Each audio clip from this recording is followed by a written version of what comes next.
2, 1. We are live. All right. So, Hold on, let's take a break. on the previous episode of the game, the party found themselves returning to Fairhaven after accomplishing their tasks at Tower Valiant, with a new task set ahead of them, with Gunther needing to return to the city of Sharn for a fight that has been scheduled by his patron. The party decided to tag along with him. Some discussions were had about possible routes of transit, whether by taking ground transit with a train or air transit with a ship. The magistrate did offer them a couple other job opportunities, of which they all declined in favor of returning to Sharn with Gunther. The party decided on a date that they wanted to leave. They took care of some business in the city, visiting some NPCs that they wanted to see again, visiting some shops, taking care of some, lightening their coin purses a little bit after they got quite a big payday from completing their previous task. Accomplished some shopping, said goodbye for a while to some favorite friends that they had made, and proceeded to make their way back to the tavern after a long day of spending money and shopping, and ended up getting attacked in the streets by a cultist of some kind that managed to also be in possession of two of these skull bearer creatures that Rynny had been talking about the past couple days. A challenging scuffle in the streets ensued, with a couple party members suffering some serious damage. A couple party members running into an issue of not being able to do as much as they wished. And it was just overall, it left after the combat, left the party with a slightly defeated taste in their mouth. Not being used to being attacked so brazenly, especially within what was expected to be safe confines of city walls. After the scuffle, most of the party made their way back to the Dragon's Milk Inn for the evening, with Jet slinking away to go and have some choice words with the magistrate at her personal residence late in the evening. Oh, that's cool. It did not go well. It was not a positive exchange, but the magistrate still did request the party to stop and meet with her before leaving the city, as she might have a small task for them to take care of, considering they couldn't accept her other jobs. So what I said at the end of last session was we were going to fast forward basically to the day where you guys are boarding the airship, but after the events of the previous Saturday night with Jet and the magistrate, I know Jet wishes to try to interact with the magistrate that coming Monday, that first day where she would be back at work. So we will start with that stuff, but first I need you to roll a d20, please. Just no modifiers, nothing. I just need a d20. Mm-hmm.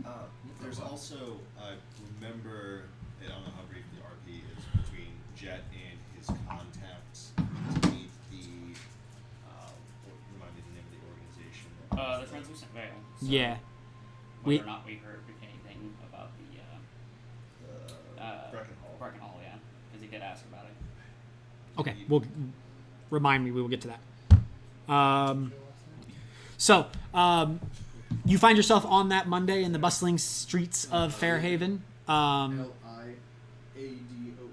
You make your way to the center part of the city. Here, actually, just because you guys are still in the city. You make your way from the Dragon's Milk Inn to Fairhold Castle. As you make your way towards the castle gates, you find the guards standing post, waiting. They see you approach, and they nod at you and your business. If I could speak to the magistrate, please. No guests allowed in the castle today. Government business. All meetings have been canceled. Try again another day. Something going on? No. just meeting of the High Councils. Is that something that is strange? Are you asking the No, guard? I'm asking DM if I've heard that might be a... I mean, yes and no. It's not uncommon for the High Councils of the government to block a day off just so that they can have meetings. I mean, imagine it's like Congress is in session. Got it. It's very much everyone is getting together at the behest of the Queen to have a government meeting. Okay. And it's more so just whether it's impromptu or not, you don't know. Like whether this was a sudden change of schedule, you don't know. But it sort of tracks with what you've seen the past week that you've been in Fairhaven with the increase in guard presence. Probably the attack that happened might have something to do with it. Just the general climate has been a little bit more on edge. So the fact that the entire government is coming together to meet, I mean, it's a little weird, but at the same time, you're like, There's been some weird things going that's on. reasonable. They probably needed to have a couple meetings about it. You try again on Tuesday, and you get the same response. Wednesday comes around. You ask again. If Jed actually can, he will write a letter to her then. Okay. Basically what I sent you in the text. You hand it off, and I mean, you have to trust that it's going to end up in her hands, Right. because they're not letting anyone on the grounds. Right. Wednesday comes around. It does seem like the castle is open. I mean, as actually accepting guests and having visitors. But upon request for the magistrate, you find out that she is out of town for the day. She has gone. That's pretty sus. You heard that she has gone to Tower Valiant. Is that where we went? Yes. That's where we just came back from. So, Thursday rolls around. This would be the day that you guys did plan to leave the city. Let me get my notes squared away here real quick. I thought I had them right, but I didn't. Which if Jet cannot get a hold of her, next time he meets with his contact, he'll pass off a copy of the letter. Okay. And tell him basically, get this to the magistrate. Okay.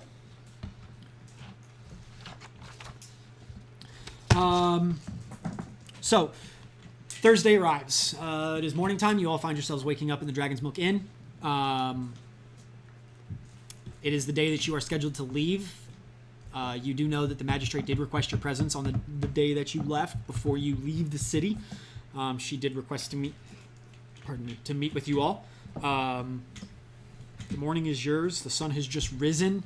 The tavern the inn is not super busy. There's a couple other patrons beyond yourselves. Breakfast is served, easy enough to find. The day is yours. How do you wish to proceed? I rolled a 9. On the D20? Okay, thank you. And at this point, have I talked to my contact or not? You've been checking the dead drops, and there hasn't been a response. Gotcha. Bro, why you guys secret contact? Because I'm on Baxter. Who are you talking to? That'd be great roleplay. Figuring out why he has a secret contact. Yep. Hey, wait. Metagaming pigeons where? I mean, a couple people know that he's gone off to go talk to people, but or something. But outside of that, I feel like Zarek is honestly oblivious to this. he should be because he's been sleeping. I think every time Jet's left. I just haven't cared. Yeah, actually. So the day is yours, gentlemen. You can do as you wish. So how many days have physically passed? Since the last session, Yeah. since the fight, Yes. It's more than 6 hours. that was Saturday night. Cool. Sunday, Monday, Tuesday, Wednesday have all passed. It Cool. is I learned vicious mockery. it is Thursday morning. Fantastic. Make sure to mark down the gold So I already did because I figured we were just gonna start here, but then we pivoted kinda back. went Yeah, for a yeah, minute, yeah. so I was like, wait a minute. As a cantrip, is that just the base level? There is still No, there was- yeah, there there is was- still a material cost. It It was as a like 50 cantrip, it's 50 gold. Yeah. It's considered a 0 level, but there is still a material cost to copy a cantrip into your spellbook. Oh, Also, another question that might not be related. Am I allowed to learn vicious mockery? Because D&D Beyond won't let me add it to my spell book. Well, I it's had to do it as a a bard custom. spell, but since it's you have a scroll, wizards have that unique ability. Yep. Okay. But- Wizards can have it's not on your spell list that you can innately learn when you level up, but wizards have the ability to learn basically any spell from a scroll. So I'll show you how to add that. No, I already did, but I was just saying it Oh. wasn't able to be added, so Yeah. I hadn't known mechanically if I was able to do that, so I was like, oh, we'll bring it up next session. And I forgot about it. It's, Totally. it's essentially like, oh, that's how they do it. Pretty much.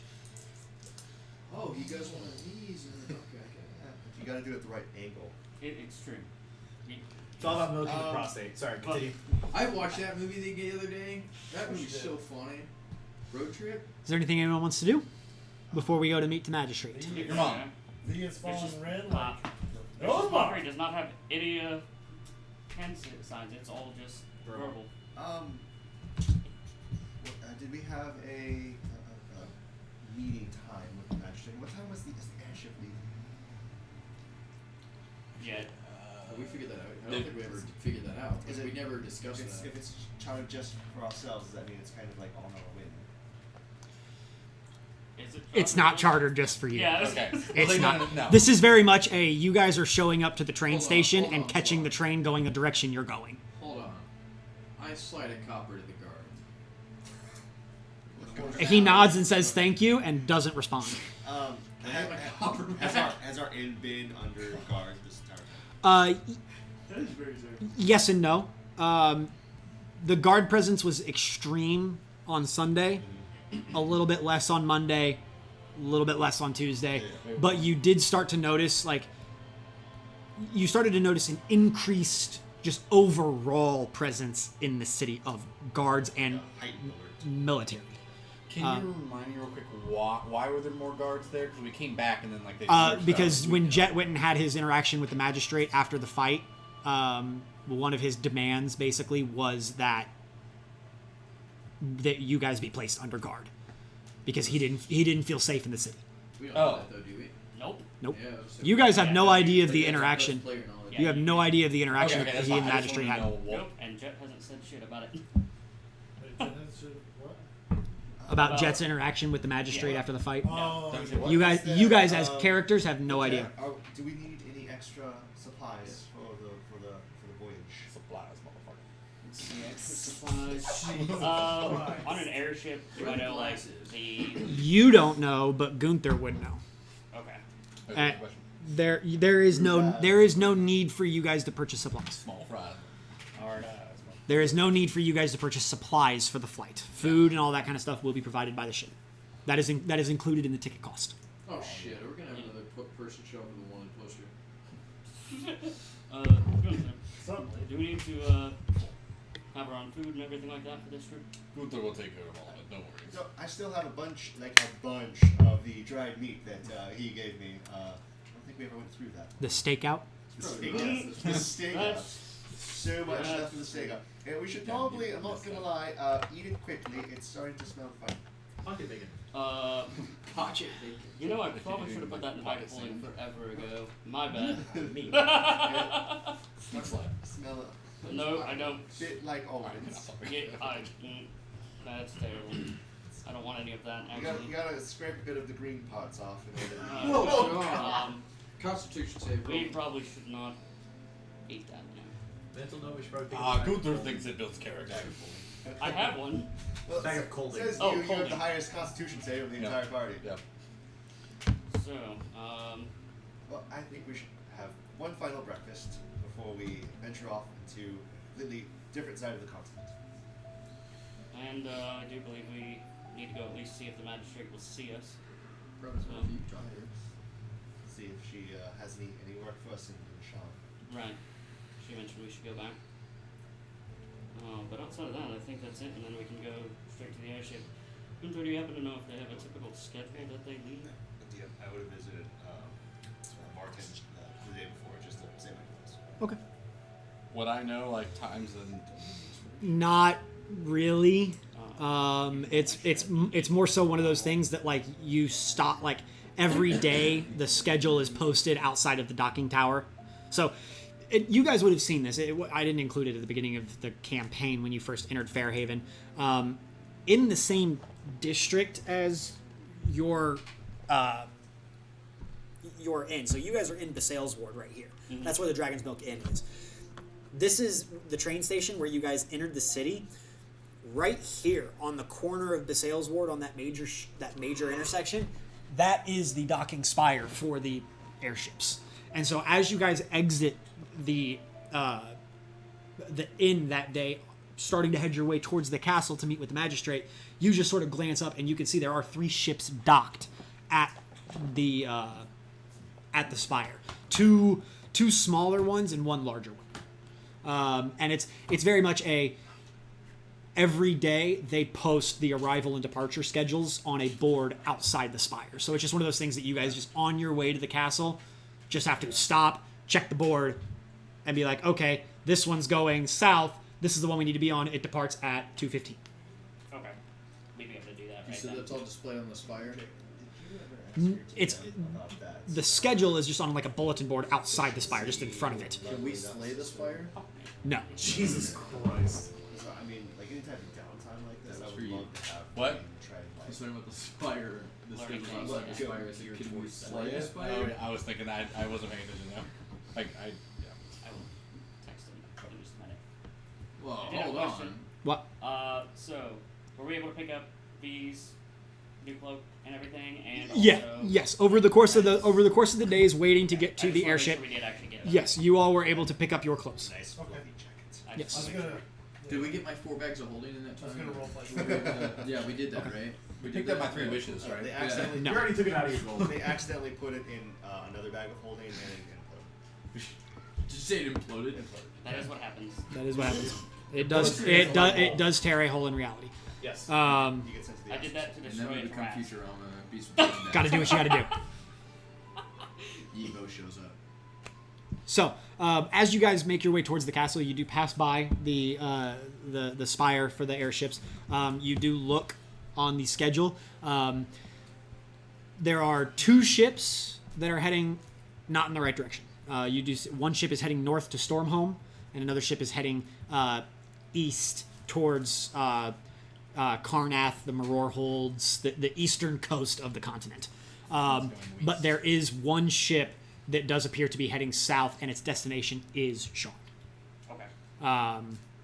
And it says it doesn't have like a departs at 2:17, boarding at 1:37. It's nothing like it getting on an actual airplane. It's more of a departs midday. It's not a. How incredibly unofficial. It's a vague declaration of when they're going to leave. So I have keen mind. Do we have a time Not that yet. we'd be able to make it to the magistrate and back? Oh yeah, like it's like 8 in the morning. Okay, I just wanted It's to like know 8 in the morning, and it's like a 15-minute walk to the castle. Okay. So yeah, you guys have plenty of time. As long as you don't spend like 5 hours at the castle, you'll be fine. Hey, what's up, real smoke? You don't Start the know timer us. now. Oh, trust me, I do. Trust me, I've had to role play it. You guys make your way to the castle. Again, the guard presence is still the same, especially from what you've seen, Jet, over the past couple days. The guard presence is the same. You make your way up. The guards ask what your business is. You explain to them you're here to see the magistrate. The guard steps away, and he's gone for about 15 or 20 minutes before he does return. And he says, "Magistrate will see you now." And he begins to escort you inside. As you go through the castle, you do notice that it's more active than you guys have seen. There's more like pages and squires running back and forth from different rooms, delivering messages. There's more like politicians, but I almost classify them as like nobles. There's more of the finely dressed, higher society present. You do see quite a few of them gathered in small circles, having hushed conversations. You do see, like in the occasional, as you're making your way through the castle, a page will run out of a room, and like as the door opens, you guys get a peek inside, and you can see a gathering of 20 or 25 of these politicians gathered around a table in the midst of a heated conversation before the door shuts. Politicians do things. Yes, in my universe they do. Oh, okay. It is a fantasy universe. That was a good one. But no, you make your way through, and it's more active than you've seen it. There's definitely more business being done. There's more activity. It just seems like everything's at a bit more of a hurried pace. But you do eventually find your way under escort to the magistrate's office. The door is shut. The guard opens the door, pops in, notifies the magistrate of your arrival. He then opens the door and allows you all to walk in. The guard. Oh. I imagine Okay. Jet walks in Yeah. first, just Okay. Wait, the magistrate's not. As you all walk in, be back. office looks pretty much the same. Her desk is a little bit more disorganized. There's a lot more papers and documents sort of scattered on her desk. The magistrate herself, she looks tired. You look tired there, Karen. A lot of the times you've seen her in recent visits, she's very much maintained that like air of professionalism. She always looks nice. She wears nice clothes. Her makeup's done. Her hair is done nicely. She's sort of meticulous about her appearance. You walk in and she's still wearing nice clothes, but they're a little wrinkled. Her hair is up, but it's not like as perfect as it normally is. There's a couple like strands sort of sticking out. Upon closer inspection, Jet and Vale, you both pick up on like sort of the light bags developing underneath the eyes. It looks like she's been working a lot and hasn't had a lot of time to sleep. As you all enter, she is neck deep in the stuff in front of her on her desk. Obviously she's aware that you all have entered, but she is still working. So you all enter, and she just keeps working, and without even looking up at you all, she's just like, "So have you decided when you're leaving?" Yes, we're leaving today. All right. Well. And so she puts the quill down and sort of pushes back from the desk and rubs her eyes a little bit. I must thank you for your service to our city and to our people. I do wish to extend an official apology for the events that transpired this previous weekend. We tend to pride ourselves on a bit stronger defense for our citizens and visitors, and we failed you. We do not accept this kind of action happening in our streets. I have doubled patrols around the walls. I have increased security at the gates. People are being searched. Carts are being searched. We haven't found any conspirators, but I know actions after the event can't help remedy the event, but we are trying to fix it. So we do apologize. Yes. Here's a quick question. Can I roll perception to see if there seems to be anything off with the magistrate? Sure. It'd be insight. It'd be insight. That's what Yeah. 17. She's tired. She probably hasn't had a day off in a couple weeks. She's a good worker bee and does her job, but you can see that it's starting to wear on her. Do I notice anything specific where she might seem to be irritated with any particular member of the party? It's more of a hey, I like you guys. You've done me some favors. I've done you some favors. But I'm incredibly fucking busy right now. It's not she's upset. It's more of a like She's trying to be nice. She's at the trying. same time I got shit to do. Exactly. And it is not in any negative sense towards you guys as a party. It's just I've got a lot of work to do, and I would really like to get some sleep tonight. And with you guys being here, I can't complete my work. So let's hurry this along. So Ryn pipes up at that. She'll go, well, with any luck, Magistrate, some of your problems will probably follow us when we leave your city. So you don't need to worry about them. They only seem to be laser focused on us. So the rest of it is obviously on Fairhaven, but at least any infernal ne'er-do-wells will no longer be your issue. Well, I can't. Until they are. I can't say that I wish ill on anyone else, but that will make my job easier. So, Well, hopefully we can at least outrun them for a little bit, taking this airship to Sean. of course. And on that note, I do have a task for you all as well. It does not end in Sharn specifically, but I have a missive that I would like you all to deliver. A missive. No. It needs to be delivered to someone in Rote. Rote is on your way. It is a quick stop for most airships. Typically, they unload some cargo, load some cargo, make their way to Sharn. And she produces a very nice scroll and sets it down on the table. It is wrapped with 3 ribbons that are that silvery blue, like platinum almost of fair, like that very common Fairhaven colors. But the wax seal on it is not the Dragonhawk of Fairhaven. It is actually the personal seal of Queen Orala. It is the personal seal of the Queen herself. Okay. We gotta try and open that. She sets it and slides it across the table. So what's this? This needs to be delivered to the manor of Lord Rukin Irklarn in Rote. Would you mind spelling that for me again? Yes, Lord Rukin, Ruken, and then Irklarn, IR''Clarn.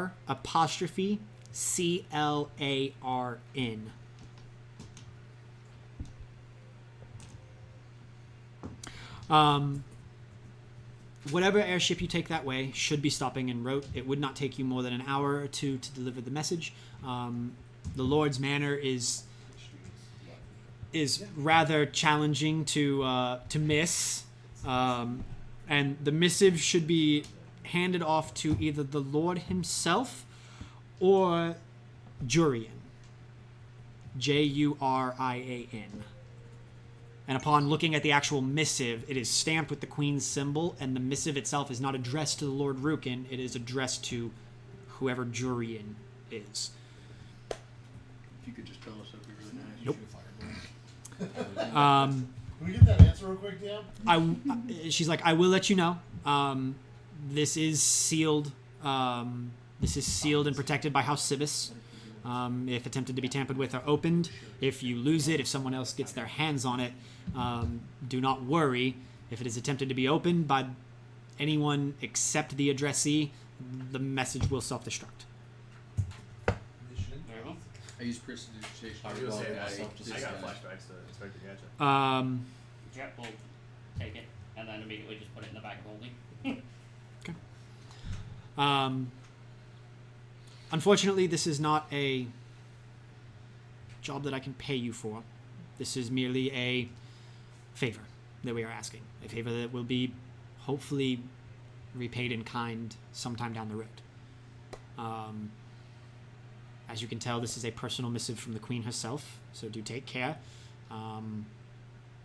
It just so happens that you all are on the way. You have proved yourselves worthy of our trust for now, so we are entrusting this message to your hands. Yeah, I'm not a big fan of layaway favors. We can do this for you. Fantastic. I kind of, very solemn expressions, extend my hand out to shake her. And say, it's been a pleasure working with you. And she's sort of like taken aback by it for a second, and you can tell that like when she's been talking to you all, she's sort of been like leaning back in her chair, and you can tell that she's just sort of like, if you guys weren't here and she just closed her eyes, she'd fall asleep. Like she's at that point, and so she sort of like shakes herself awake and blinks a couple times and reaches over and takes your hand and shakes it. When she shakes it, I cast Lesser Restoration on her to try and take some of the. And you just immediately, it's like someone just did a line of coke. I mean, you literally see the like she sits back and blinks a couple times and is like, okay. Rush in because we cast magic on her. Just kind of smile. Thank you. You're welcome. I might actually be able to get some work done today. And you can see like immediately the hands are like, the life is coming back. Thank you, little one. I do appreciate it. You just gave her fire energy. Pretty much. Leave it to him. How has she not found Not someone only that in can real just do life, because he catnap brings real quick? 5-hour energy. That's so in the game as well. If there's nothing else I can assist anyone with, I do have plenty of work to get done today. Absolutely. If I could have just a moment after my companions leave. Of course. Let's get I'm just gonna push you up here. DM, random quick question. Do any of those names sound familiar to me? You would recognize Lord Rukin. Okay.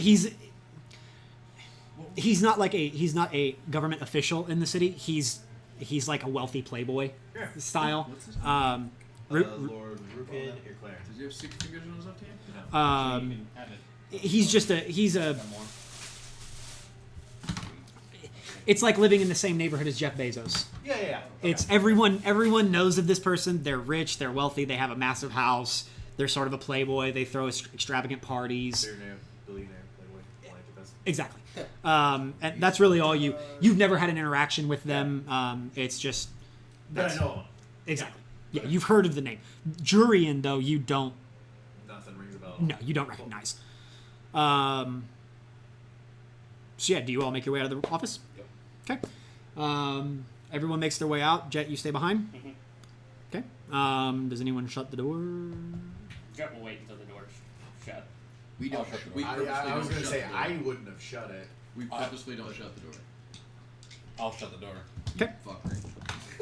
I was gonna say I would have waited for a guard to do it. And so at this point, with a little bit of renewed vigor from the Lesser Restoration, she sort of like rolls her shoulders and leans forward on the desk, and she's like, "You wish to chat?" Just for a moment, I know you are very busy, but I did want to apologize for my behavior. I was scared, and Red means a lot to me, and losing her I'm terrified of, so I again wanted to apologize for my behavior. Of course. And your apology is accepted. But Fuck you. I can see that you care for the little one. And so I'm going to give you a piece of advice. This comes from no place of malice Cut her loose. or anything. Be more responsible. There are people in this world that will not take lightly to what you did, to intruding on their personal residence after hours and coming at them with such hostility. I understand loss. We have all lost someone, especially in this city, especially in this country. You are not the only one with a monopoly on sacrifice and suffering. Other people in other places would have you locked in chains or cut down for even attempting to encroach on their personal residence that late at night. Hello? Your apology is accepted. Just don't let it happen again, especially if you care for the little one. Of course. And thank you for sending guards. Of course. And again, this is an extension of an apology from the entire government of Fairhaven. We do apologize for what happened. We pride ourselves on our low crime rate, on our low incidence of violence. And we failed our citizenry and our visitors, of which you belong. So we're sorry. Things happen. I understand. Jet will hold out a hand to her to shake her hand. Then she reaches out and shakes your hand. I do hope that our paths cross later down the road.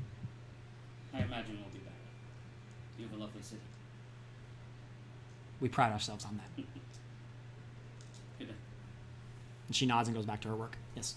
Real quick, sorry. I know we've gone over this, but I'm still not picking up on it. What was it that happened that After the they keep apologizing for? after the fight in the streets, you all went back to the inn. Jet broke off and went to the magistrate, and they had a heated discussion in the courtyard of her private residence Yep. after midnight on a Saturday. But I mean, what was what did the guards fail to protect us on? From The attack, think that we were attacked. the attack in the middle of the streets of That the city. attack shouldn't have happened. The- I remember the attack. The cultist and the two skull bearers, where Oh, okay. Yeah. Now I'm following. Where The multiple circle people- of death. I brought you back from dying. because you literally went unconscious. Sorry, we played another campaign since then, so they're Understandable. for me. So I'm starting to mix them up. I'm following now, though. Continue. Yeah, no, Oh man, but imagine yeah, how no, Drake Jet feels was every day. I fucking know. He's got like 18 Notes. people up there. notes. No, lots he of has notes. fucking borderline personality disorder. Probably, but just kidding.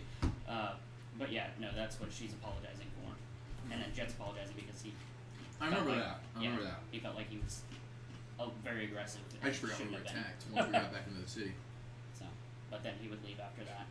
Okay. God, that fucking sucked. It's about 5 to 10 minutes later, after you all have left the office, that Jet finally emerges. Anyone with a passive insight over 15 would get that Jet is a little bit more on the downtrodden side. Can I roll deception actually? Sure. Be like, Yeah. no, there's no problem. Oh no, yeah, no. Any- That's a 10, I think. So anyone with a passive insight over 10. I think that's everyone. All of us are like, holy shit, Jet's not I was good. gonna say I've got an insight of 20 and a perception of 22. So yeah, you all I'll pick figure some shit out. you all pick up on the fact that Jet is a little bit, I don't want to call it sad, but he's a little I would say closer to uneasy. uneasy, a little distressed. Yeah. Jet, your hair is sticking up on the back again. Can you just give me like a Hackles 5-second veins. recap? What It's been like 5 to 10 minutes since you all left the office. Jet just emerged from the office, and he seems a little downtrodden, a little uneasy. Okay. Is that Um, everything all right between you and the magistrate? You're good, friend. Did you dump you? Fine. Action. Fine. I mean, Okay. I totally believe that one. I know you. We can talk about it on the ship if you guys want, but yeah. I'd rather not. Okay. The wolves have ears. Yeah. So, I poke the wall. not literally, but Whoa, hold on. Can I use? Never mind, that doesn't work.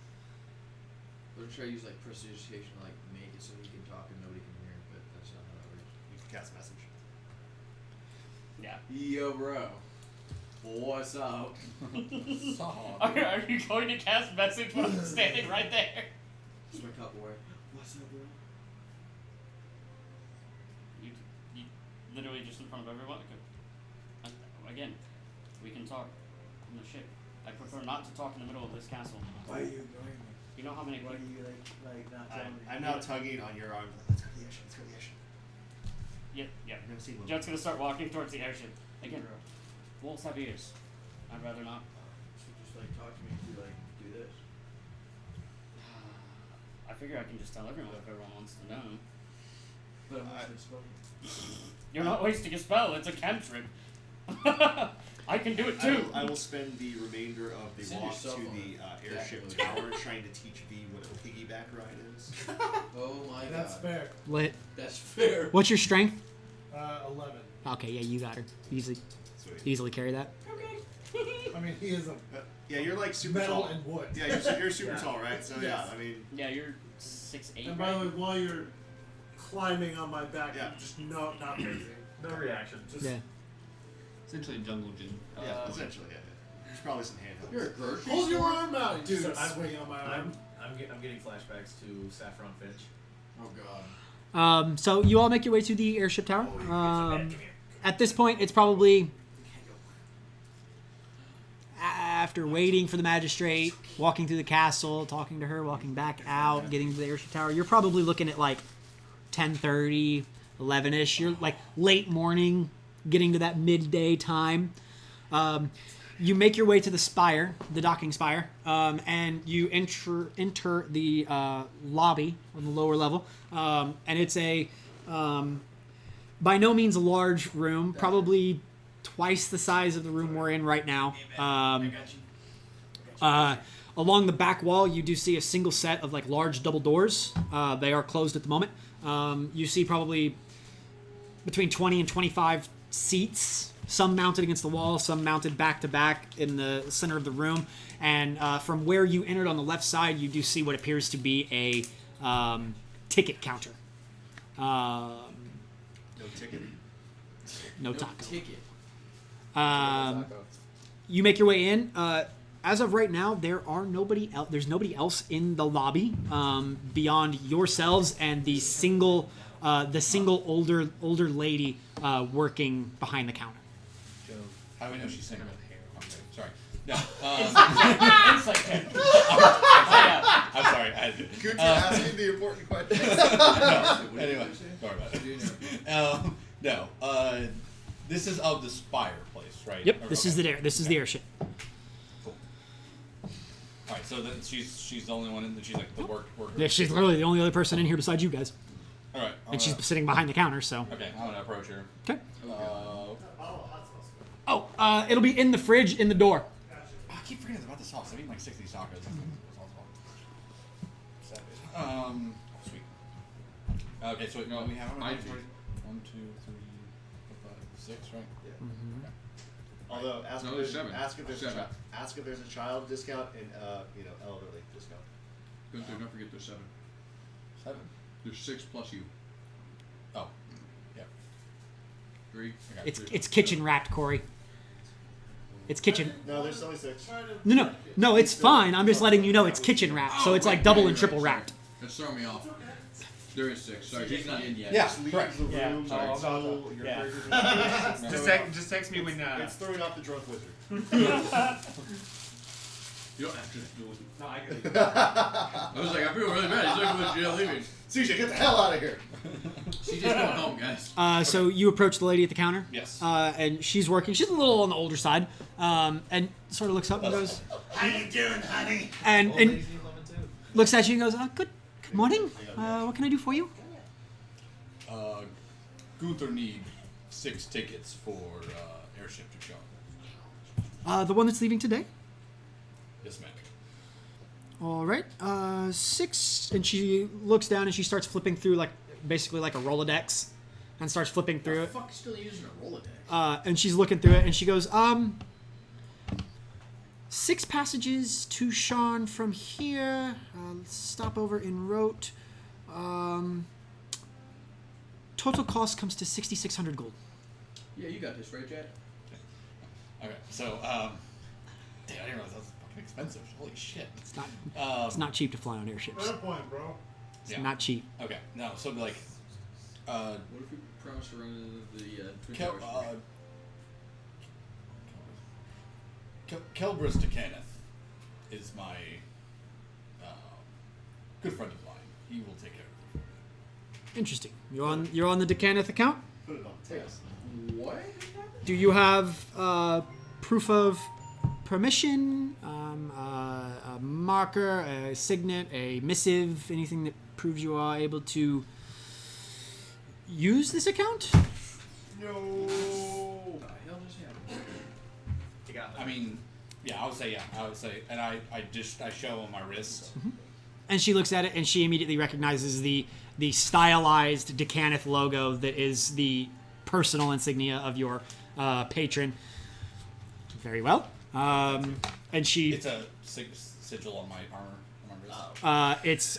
she fills out some paperwork real quick, brings out a couple pieces of paper, stamps each one, hands them over to you, and she provides it's 6 writs of passage. Out of curiosity, who also heard how much that cost to actually go? I'm gonna roll perception. I would've. Vale definitely would have. Jet, if he was paying attention to it. I mean, he probably would have been nearby. Everybody else, if you were paying attention, you maybe everyone except Jet and Vale is under 15 perception, and so I don't think you'd hear it really. What? So just to clarify, in this world, we could show a sigil and have no true proof of relation, and they go, He's got a point. sure. Yes. Yeah, bro, I got Here's this the- piece of here's paper the that I thing, wrote though. this sigil on. Here's the thing. To use the account, there are probably select sigils that are available to use for that account. It just so happens that He has one of those. Gunther has one of those sigils. But I mean, no proof that we didn't copyright this or like. As far as you know. Try it again somewhere else. See what happens. Yo, Yeah, guys, I that's my got, point. Let's try. I got some idea. Yo, all these weapons are gonna be on the house. Which But house? but that's the thing. The house You that don't we know have a sigil for. that's the thing. You don't know where houses have open accounts and where they don't. So you could try to show that at Blood of Thy Blood, and they're not gonna fucking care. Yeah. From this, I don't We care. can only read some minds. If they say Darn. we don't care, we go next door. Okay, that That won't be That's, suspicious, though. that's assuming there's That's a another s- store Hi, do you use that has this? what you need. Cool, thanks. Hey, do you guys accept Discover? pretty much. Can we use food stamps? And also, House also Canada. bounty Accepted hunters take everywhere. you out. Do you guys take Visa? Oh, Visa hasn't existed in 600 years. MasterCard? 800 years. Discover? We don't take Discover. What is that? So she hands you the writs of passage, and she says, the airship should be departing within the next few hours. Please just relax and hang out here. And before the airship leaves, someone will come down to gather you. How long are we talking? Did we eat before we did this? You ate Yes. breakfast. We had breakfast. We had I got bacon. pocket bacon. We've had one breakfast. How long until What about the second airship breakfast? might be departing today? Scheduled to Afternoon depart tea, sometime around 12-ish. midday, so sometime within the next 2, maybe 3 hours. Awesome, thank you. Anybody want to play some cards while we wait? Well, I gotta ask, is there any way we can get onto the ship a little earlier? We get on board and just kind of hang out? I wouldn't see why not. I have a little one who's very excited. Let me inquire with the dockmaster, and I will get back to you. And Good man. Gotcha, man. you see, she reaches behind like where she's sitting, and you can see a set of like 4 ropes on the wall, and they just disappear through a hole in the ceiling. And you see her, and she just reaches out and she grabs the second one back and just gives it a really sharp tug, Wow. and then She just made its own shoe ropes. and then returns back to her work, and she's like, just a few moments.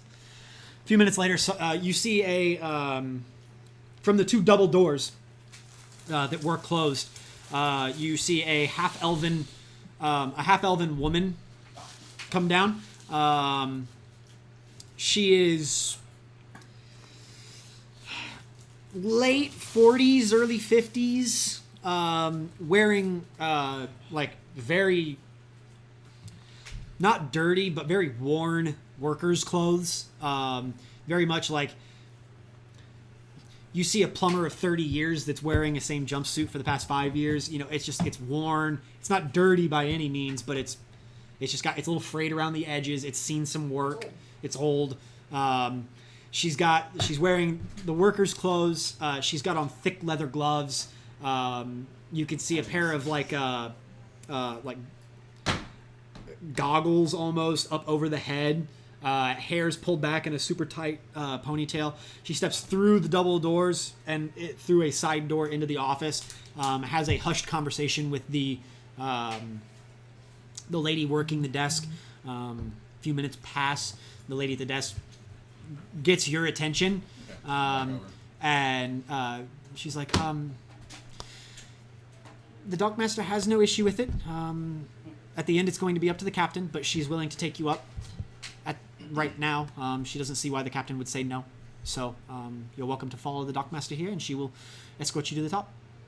Thanks, dude. And so she steps back out, and This is the same guy from the first. she walks up to you, and she shakes your hand, and she's like, your name? Uther. Tak. And she's like, if you'll gather your friends and follow me, we'll go. Can you spell that? T-A-K.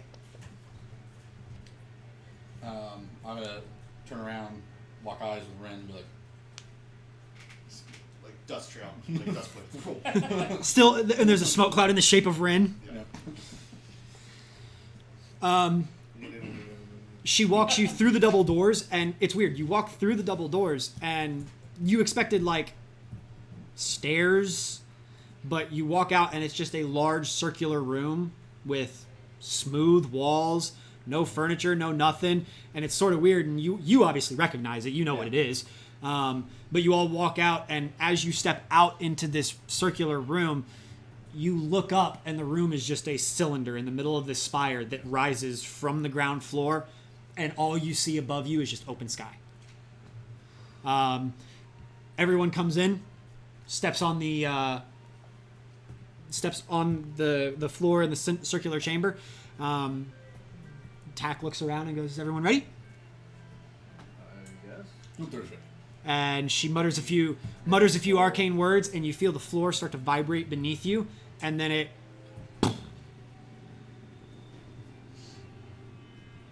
and just starts to rise up into the air. It's not fast by any means, but you don't hear any chains clinking.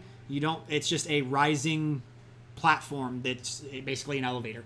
Just Not the speed. slowly. Motion. I'm just like casually, just like kind of like brushing off my arm and stuff. Like this is. You're used to this shit. So, Look down. You can't.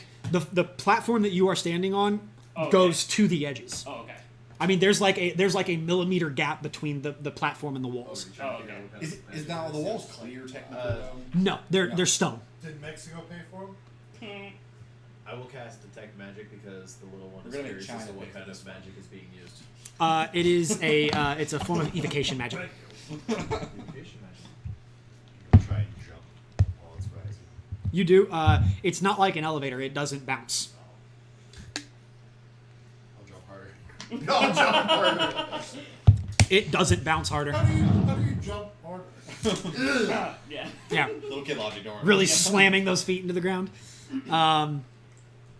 But no, the ride takes about 2 minutes to get to the top.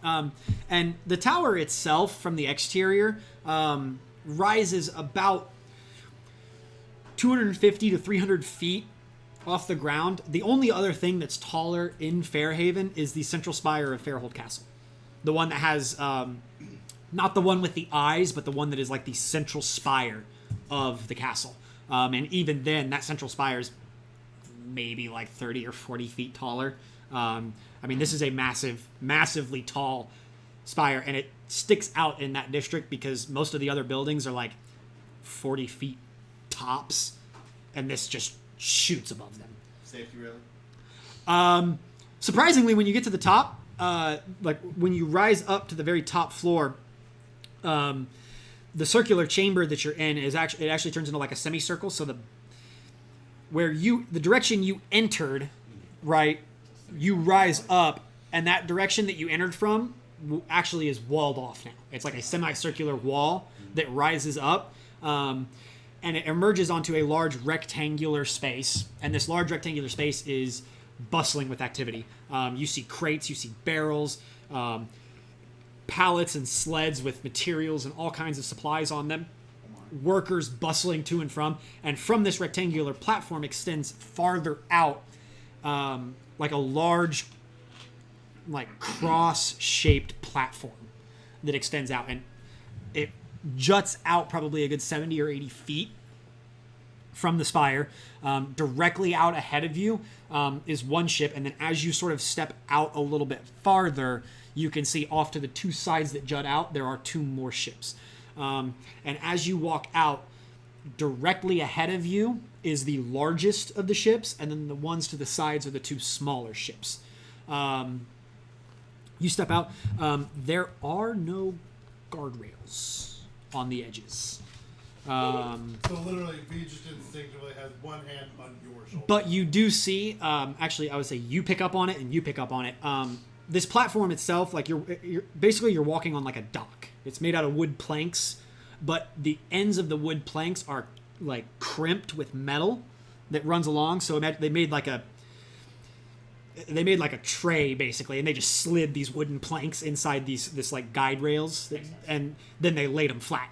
But the metal itself is embossed with runes, sigils, magical incantations, whether it's for strength, protection from people falling off, you don't know, but you gather that there's some kind of enchantment on the edges of the platform. I was gonna say my detect magic would still be up. So what? Like what school? Abjuration, Okay.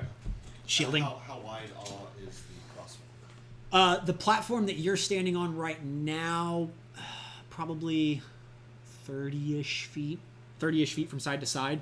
And as you progress farther forward, it maintains that distance from where you got off the platform, or from the elevator, all the way to the ship directly across from you. But the two side platforms that shoot out are probably like 15 feet in width. They're a little bit thinner. Yeah, I'm gonna direct V over to one side. Be careful, I just want to look over. Literally doesn't let go. Like a kid. And Ranger's place. as you like start to lean, like about to go over, it's like you press your face against glass. There's just like a barrier. This is cool. There's like a barrier there. At that point, V just lets go. Yeah. There's like a barrier that prevents Like from at falling like off. this kind of an angle, or Oh no, it's straight like Straight up. Okay. you're not expecting it, and you literally are just like, oh. I'm just gonna like lean against it. Just be like, I just Alright. like people are just, I see just what- like yeah. sitting there staring down. yeah. I was like, I see what they did here, Jet's also having a moment of. Okay, never mind. and I'm just gonna keep walking. My face is gonna be pressed against. You just see the shine. There's just a story of child face. So you make your way out towards about like a quarter of the way down the platform, and the dockmaster is leading you, and she sort of stops and turns around, and she's like, okay, so just make sure to stay out of everyone's way. Which ship have you charted passage on? Sharn. Fantastic. That's going to be the Cloudbreaker. And she points at the big ship that's behind.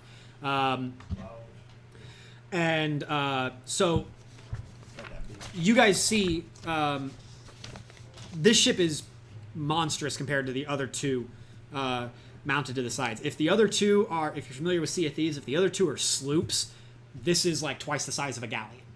Nice. The two ships off to the sides are what you guys have come to expect from airships. I know some of you haven't flown on airships, but they are much more your standard cargo haulers, puddle jumpers. If the ships on the side are Cessnas, single-engine Cessnas, the ship directly ahead of you is a 747. We're talking, there is a massive size difference. Am I able to see if anybody's just like, what the fuck? Like, I kind of like turn around. Is anybody like, what the fuck? I am. I was gonna say, be just gonna looking, just Taking in information. yeah. I'm just gonna like, I heartily chuckle. I'm like, this is Sharn ship.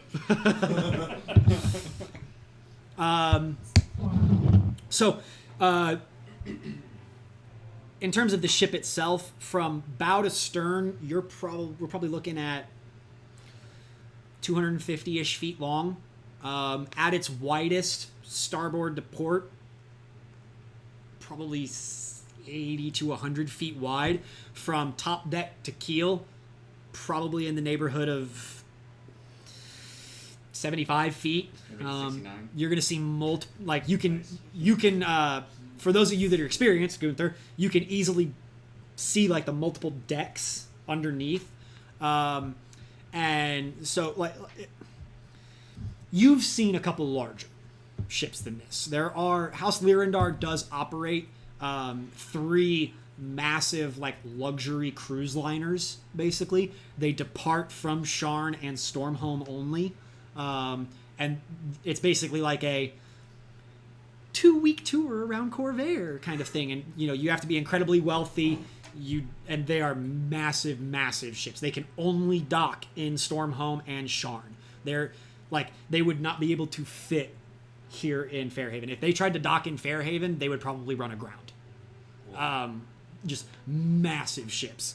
There are, like I said, there are only 3 of them currently flying that you know of. Let's see. The Cloudbreaker itself is probably the largest vessel that Fairhaven could accommodate in terms of size.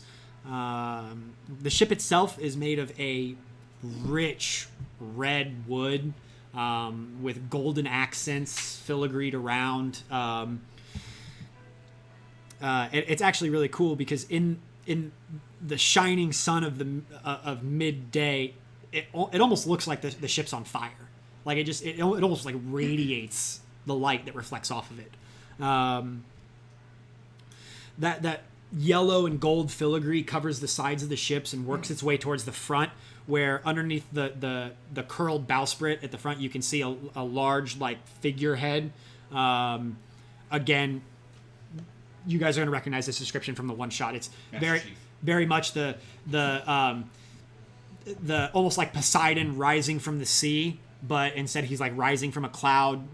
Big, thick, barreled chest, bald head, thick, bushy beard, with in the left hand just extended out ahead. You see a large spear just stuck out ahead. It's the figure itself. It's shirtless, like bare chested, but it does have like elegantly crafted like metal pauldrons basically, showing an armored sense to it. Let's see. Along the sides of the ship, closer towards the rear, you can see some deep crimson red sails that are actually like sort of folded up and pushed against the sides of the ship. There are 4 large wooden arms that extend from the ship. One that comes out of like the rear deck and extends up over the top. 2 that come out of the sides, and then 1 that's underneath that you actually can't see, but you just assume is there. They extend probably 40 to 50 feet from their base, and they're a long, curved architecture, and at the end of them are these massive, thick iron rings. So, would you say this ship is fully armed? Yes. You do notice from your perspective of where you're standing right now, you do see at the front and the middle of the top deck large, boxy-looking shapes, but they're like covered in tarps, like thick leather tarps that are pulled over, pulled tight, and actually tied down with rope to like mounting in the deck. You see one at the very, very bow, and then one like right in the center of the top deck. You do see closer to the back, like a raised deck in the rear where you see the helm of the ship with the steering wheel. And in between the stairs that lead up to where the helm is at, you do see 2 large doors that would lead into what you assume would be the below decks area. From your perspective, you can see that there are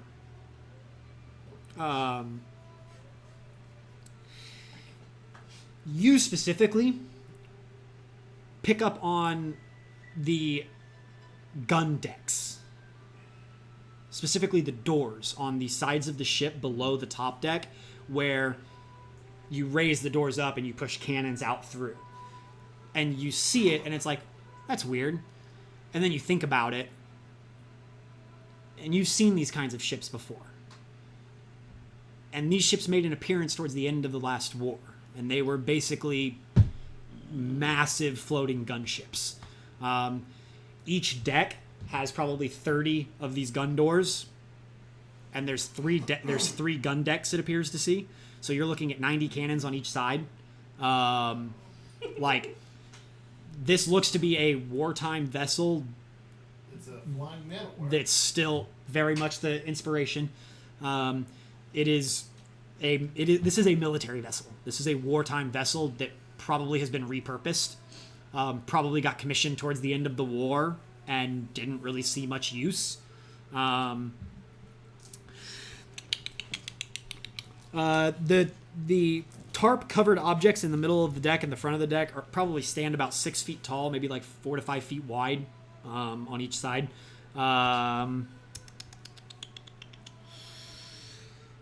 Let's see. Does anybody else notice the gun? I mean, Vale would pick up on it. I don't know if he recognizes the use of them, but I mean, you would see both Jet and Vale. You would see the gun doors. Yeah. I don't know if you guys would have the kind of experience with wartime vessels to know that those are gun doors. Okay. That's what I wanted to know, because that's based off what I was I think gonna it's say. more of a like, oh look, it's got like 30 windows on the side, and you might like your minds probably go to like, oh, those are quarters for us to sleep in, and those are windows. Not realizing that. I don't know, seeing normal ships, I imagine I've seen cannons. In my mind, I've already Does picked it out my does gun it window. look at all like how the No. windows with the guns mounted were on the ship that we No. from the okay. The ship from Or where? no, not the ship. The but tower? I mean, the when we got V, the mobile mobile unit thing. No, there were no doors or windows on that. It was the cannons and the turrets were just Mounted there. to it. they were just there. Oh, okay. It was not a window or a door that opened to expose these. Gotcha, They were gotcha. literally just mounted there. Gotcha. Having been on some regular ships, though, I mean, I draw a conclusion that is potentially what that is? I'm gonna tell you like in 5 seconds anyway, so Oh, just okay. stop asking questions. Yeah. I just want to see what all. You would also recognize, like, you remember these vessels from the end of the war. They used to carry on top of the massive amounts of armaments, they used to carry like entire battalions of Marines. And this was the kind of thing that would show up to a large scale battle and just rain death and destruction from above, dropping in like ODST shock troopers. We're talking the best of the military rode on these kind of vessels, and like if one of these showed up over a battlefield that you were on and they weren't on your side, it's going to be a bad day. You do see on the top deck, CJ, I don't know where you're positioning yourself. You do see on the top deck, you see, I'd say probably 5 or 6 people just sort of like moving around. Some of the younger folk are like running around, running back onto the platform, grabbing cargo, running back to the ship, running below decks, coming back up, running and getting more cargo. You do see 2 people that seem to be in charge on the ship that are sort of, one of them is standing up behind the helm, the wheel itself, giving directions, but you can see another person basically directly below them isn't necessarily working, is more so delegating and giving orders, and you can see a lot of what you presume to be the crew responding to those orders and acting upon them. So before we actually walk onto the ship and we're like looking and I see the cannon doors, I just want to be like, Gunther isn't worried if anybody tries to follow us. We are armed. I'm gonna point To the arm. He's gonna look over and then look at his own arm. And look over. Armed. So the ship itself, the top deck is not like flush with the platform you're on. The gangplank itself actually does like go up at a bit of an incline, so you do have to almost like climb to get up on the deck. But you get towards the gangplank, and the dockmaster stops, and she's like, "This is your vessel. You have your writs of passage. Make sure to hand those off to the captain or the first officer. But beyond that, this is out of our hands now." Gunther thanks you. And she just immediately is like, and just sort of nods, and as she's walking away, just immediately starts shouting more orders to people working on the platform. All right, I just kind of lead the way and I just walk on the ship.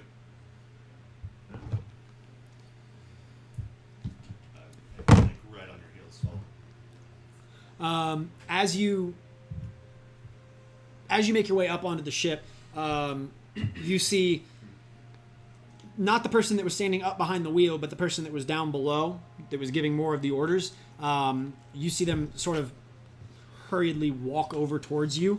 And you can see a half-elf male, younger, maybe like 30s-ish, little bit smaller frame, no facial hair. Hair on his head is kept pretty short cut, but it's not styled or maintained. It's just sort of like wild, sort of like swept back a little. His hair looks like windswept. Clothing is nice, like actually very fine clothing. Nice black trousers, sort of like calf-high leather boots, a nice white shirt with like a dark blue coat pulled over. The coat is nicely embroidered. You do see the what. He's wearing black pants and a dark blue jacket. Yep. That does not match. Terrible taste. But you can see on the jacket itself, is embroidered with the logo of House Lyrindar, which is the house that runs all of the airships. He walks up, and are you in the lead? Yeah. He walks up to you and goes, "What's your business on our ship?" Oh, and I'll have them missives Mhm. or whatever. The Writs of passage. Yeah, writs of passage. So I'll just hand them. Take some flips through.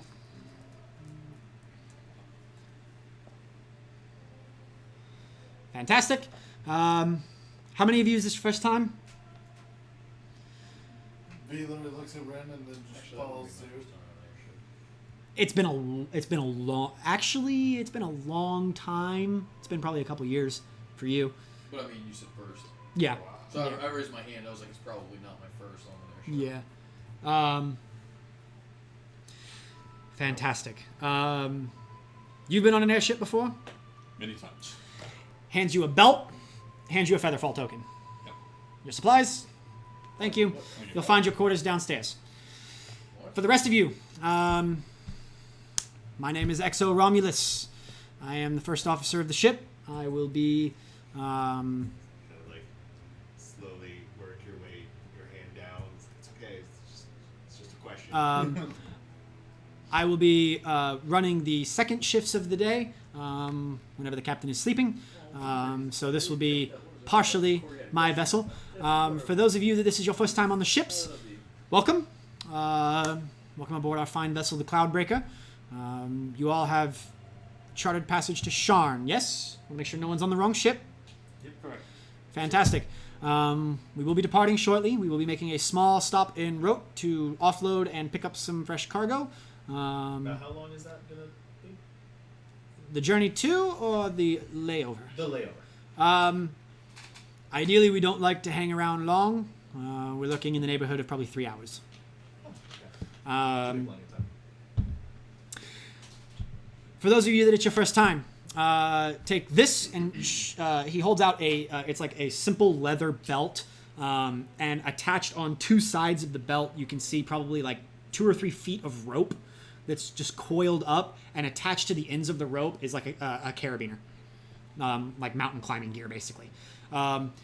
Wear this at all times in the event of any unsavory weather, the need for any evasive maneuvers, anything like that. You will find anchor points all around the ship. If you hear the sirens or the alarms, make sure to make your way to one of these anchor points, quickly attach yourselves, and hold on. The belts are enchanted with a little bit of elasticity, so in the event that something catastrophic happens, you will get thrown around a little bit, but it will not be a taut line that might snap you around. It does have a little bit of bounce to it. Do not let someone catch you without your belts on. They are mandatory. They are required. This is a non-negotiable rule. Then, and he holds up. He actually goes over to a small box by the gangplank and opens it up, and you can see inside. There's probably 40 or 50 of those Featherfall tokens. And he just pulls them out and just starts handing them out. Wear these at all times. In the event you get thrown overboard, all you have to do is crack it. It will cast Featherfall on you. You will slowly descend to the ground. We do have a couple House Cannith emergency retrieval measures if necessary, although we pride ourselves on the fact that in 4 years of civilian service, we have never had to use them. Please do not be our first. So one magic belt, It's like an anchor belt, one anchor belt. and then one Featherfall token. Let's ask how long these last, and he'll tap the Featherfall token. Long enough to get you to the ground, or long enough for someone to retrieve you.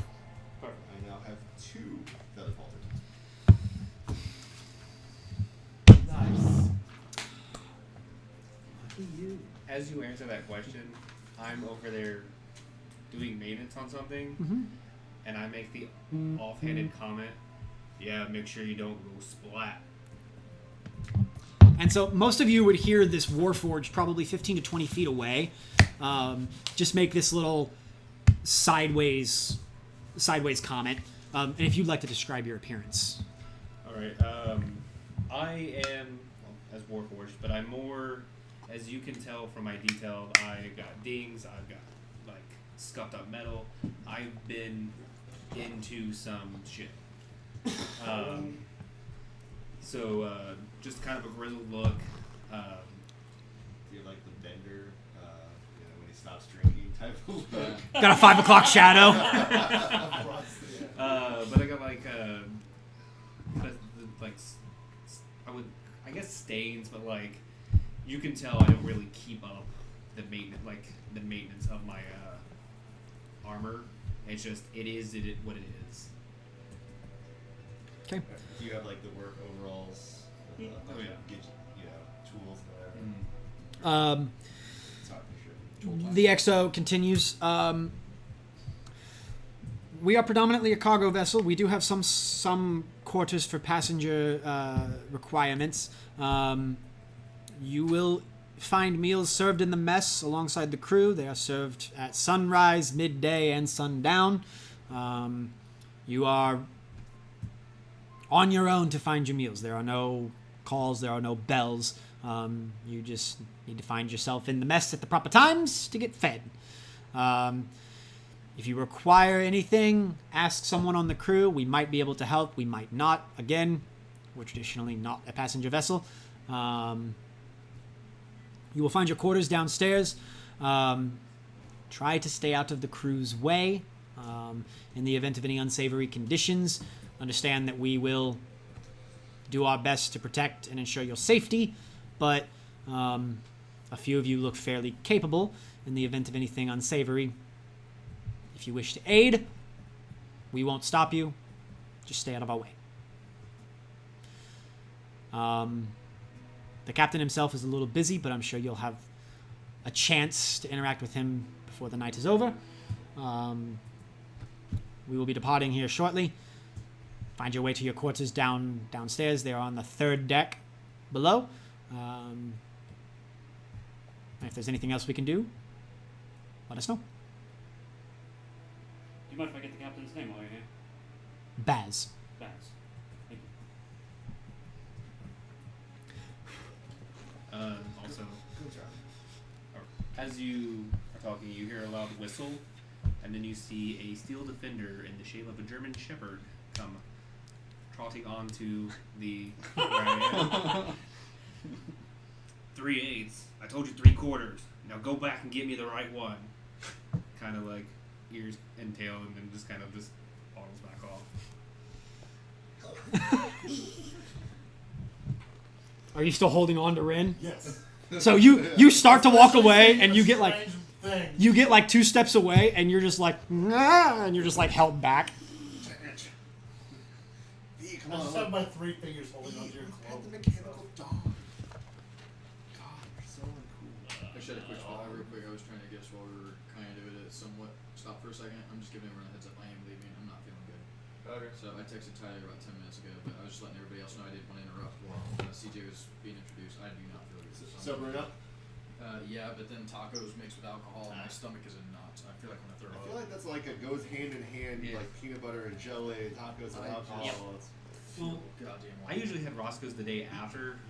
It's a good hangover I food. feel like good hangover, yeah, but like I also have like 2 stomach ulcers, so like Ah. it's all of that together, and like I just feel like I want to be puking. So I apologize to interrupt, and I'm sorry to take off. You're fine. Yeah. Feel better. Thank you. Are you leaving like right now? Dad's coming to get me right now. Oh, okay. I was like, stepped out the last time. are you gonna pack your stuff up? Yeah, it was me calling Dad. Did it have him come get Shit. Sorry, feel bad, man. Oh, it's okay. Yeah. Thank you guys. Don't forget your dice and stuff, of course. Yeah. Um, I'm just trying to stay out of everyone's way so you guys can keep. So Is there a pretty good chance I've already been on this ship in particular? roll a d20. Natural 20. Yes. We're not.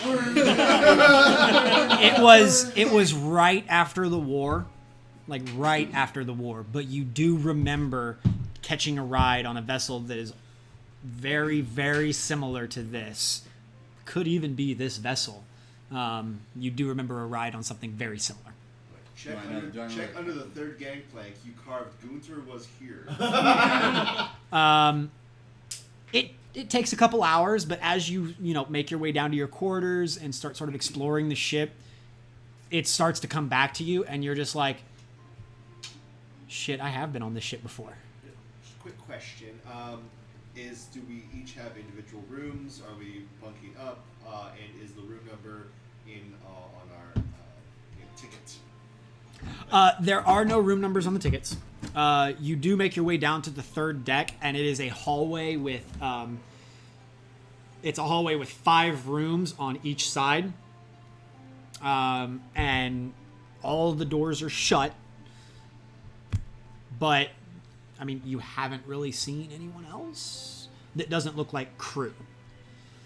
And CJ, you would know that crew quarters are on the 4th deck. Then we're on the ship. Third. Being as I've been on this ship, Mm-hmm. would I know who has piloted this ship? Because it's probably the same person.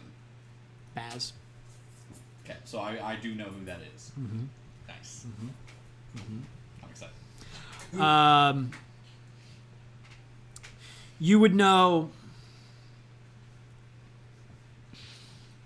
You would know the captain, the XO that introduced you all and gave you your supplies. He seems new. You don't remember him. See you guys. Sorry. Bye, Joe. You would remember. Watch on Twitch. You would remember the crew chief, specifically because of the fact that she's a tiefling. She sort of sticks out. A little bit. You sometimes struggle with names, but you would remember that she likes to be called Tick. And a couple of the crew members that you see running around they look familiar, but like I said, it's been a couple years, so it's like maybe I remember them, maybe I don't. So you all find yourselves sort of just free to roam the ship for a little while. A few hours pass, and you do hear a loud bell being rang. And I don't know where you all find yourselves on the ship, but for those of you that find yourselves on the top deck, you do see the crew, upon the ringing of the bell, you see the crew jump into action, and the gangplank gets pulled up. Mooring ropes are pulled off and thrown back onto the platform, and you can see the ship starting to push itself away from the platform. Yeah, you couldn't keep me off of the top platform. I mean, I'm on the deck, just like looking over the And watching. he's struggling Yeah, to contain. very much like the mom in Toys R Us with the child on a leash, Yes. like struggling to keep hold. That's affirmative. The anchor point is. Yeah. In fact, you probably attached my harness to you at some point. That makes sense. Although I don't know if V fully understands the idea of the harnesses, so if anything, you might have had to have someone else show him with the harness. Good point. Oh, I was just gonna say. So since I've been on the ship and I know who the captain is, I would know where his quarters are, correct? You know that typically the crew rests on the deck below where you guys are at. That's their quarters. But when you boarded the ship, Or I guess no, sorry, like the captain's room, like where he's piloting this thing. that would be the top. So you have the top deck, right? Mm-hmm. And you have the deck of the ship, and then there's like a raised platform on the rear where the wheel is, the helm is at. And Is that enclosed or is that just? there's like it's not like an enclosed built structure. It's more of the area has like a stretched canvas over it to protect it from the sun and the elements, but it's by no means a room. Okay. So. And you all, when you boarded, you saw him standing up there, and he was sort of going in and out from underneath this canvas structure. You can see there's a table up there that probably has maps and charts and all this kind of stuff on it, and he was doing some things, and then he'd come back out, he'd come back out, shout out a couple orders, and then he would go. He would watch. That's what happens. Brain's going too fast, mouth can't keep up. Pretty much. But no, he would come out, shout a few orders, go back into the tent, do a couple things, come back out, and he just sort of repeated that. A lot of the orders being given were from Romulus, the XO. Okay. Well, so in that case, then, if it's something you can basically just kind of go up to, right? Mm-hmm. Okay. So I'm gonna go grab Ryn, and I'm like, Gunther wants to show you something. Okay, that's good. All right. So we're gonna walk up. I'm gonna go say, "What up, Baz?" So you walk up, and he's hunched over a large table, probably about the size of this, of our setup here, and it's covered in maps and star charts and weather reports and cargo manifests, and like just covered in papers. And it's weird. You step up onto the where he's at, and like you guys have started moving a little bit. The elemental ring hasn't fired up yet, so you guys are moving. You're taxiing on the runway at the moment. Yeah. You haven't taken off. You're taxiing. But it's weird. Because you're so high up in the air and you're exposed, there's a constant breeze. But as soon as you step up onto this captain's platform, it just stops. It's almost like it's obfuscated, right? There's no wind up here. And you step up and you can see him, and he's hunched over the table, and he's got the compass out, and he's making large circles and diagrams and plotting courses, and he's into his work. But you obviously recognize his appearance. For those of you that don't, older half-elven male, probably 60s, 70s, long black hair pulled up in like a high ponytail. Does have some streaks of gray running through it. Does have a pair of like leather and crystal goggles pushed like up onto his head. He's not wearing them at the moment. They're just sort of pushed up like sunglasses. Odd for a half-elf, but he has like a thick mustache, full beard, and it's very much like salt and pepper. Starting to get those gray patches coming through. If he's so human, would we be able to tell that he is half-elf? He's half-elf, but you guys are used to seeing half-elves that are half-elven, It's in memory. half-human. Yeah. But he's taller than most half-elves you've seen. He's bigger than most half-elves you've seen. And a lot of half-elves can't grow facial hair like this guy grows facial hair. And for those of you with higher insight, does anyone have an insight over 15? I know you do, obviously. I don't believe so. I don't. At some point when you do finally meet Baz, Yep. you would probably gather that the non-elven portion of him is probably one of the larger races. Goliath, Orc, you don't know. Yeah. But he's definitely got some of the larger blood in him. Because he probably stands close to 6'10" ish. I mean, he is that tall. He's a tall motherfucker. He's got big, broad shoulders, like thick barrel chest. He wears simple black work pants, not nearly as nice as what the XO Romulus was wearing. Very simple black pants, tucked into knee-high black leather boots. He's got on like a very baggy, like off-white, like simple cotton shirt, where it would be like buttoned up. It has like probably like 5 or 6 buttons down to the center of the chest. He has like almost all of them open. He's pretty swole, right? Oh, he's ripped. He's got, it's open. You can see you can see the chest muscles. You can see the chest hair. He is. Tickets, please, guys. Jacked. Imagine like he's very much got that sort of like piratey air to him. Yeah. He just sort of carries himself like a pirate. He's a little bit more where the XO you guys met at the beginning was very much like by the book, professional. This guy seems a little bit more like go with the flow. He's been around the block. He's been doing this for decades. There ain't shit you can throw at him that he hasn't seen before. You do see a long, curved scimitar on one hip. On the opposite hip, you do see a pistol, very similar to what Vale carries. And both Gunther and Ryn, you would pick up and you would see there's a small hilt of a dagger sticking out of his left boot. Like out of the top of it. So he seems armed, but not any more than you would expect someone to defend a ship. But on the anchor belt that he wears, right? You do see like a small spyglass, and as he's working, like with the compass and all that, you can see like when he finishes it, he folds it up and slides it into like a little notch on his belt. So he stores like most of his captaining tools on his belt. But when you walk up, he hasn't noticed you. His back is to you as he's focused on whatever he's doing on the table. Okay. So I'm gonna grow 6 inches to get bigger to Which close to way? him.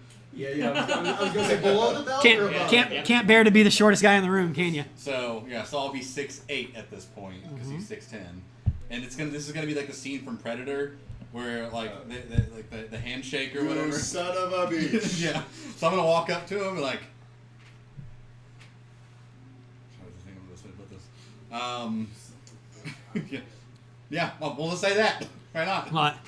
I was like, Back Baz, you son of a bitch, and just like walk up to him. And you just see him. You see him turn around and look. And at first, he's really confused. And he's like, and he looks and he sees the insignia where your pauldrons meet your chest armor, and he sees it, and it clicks, and you can see the recognition. And he goes, Gunther! Yeah, I walk up with a handshake. And very much in the style of, unfortunately, our President Trump, grabs your hand and like pulls you in, and like yanks on your arm, claps you on the back, and is like, how do you find yourself on my ship? Going back home. Back to Sharn? Mm-hmm. Interesting. Since when do you have kids? Oh, friend of friend's kid.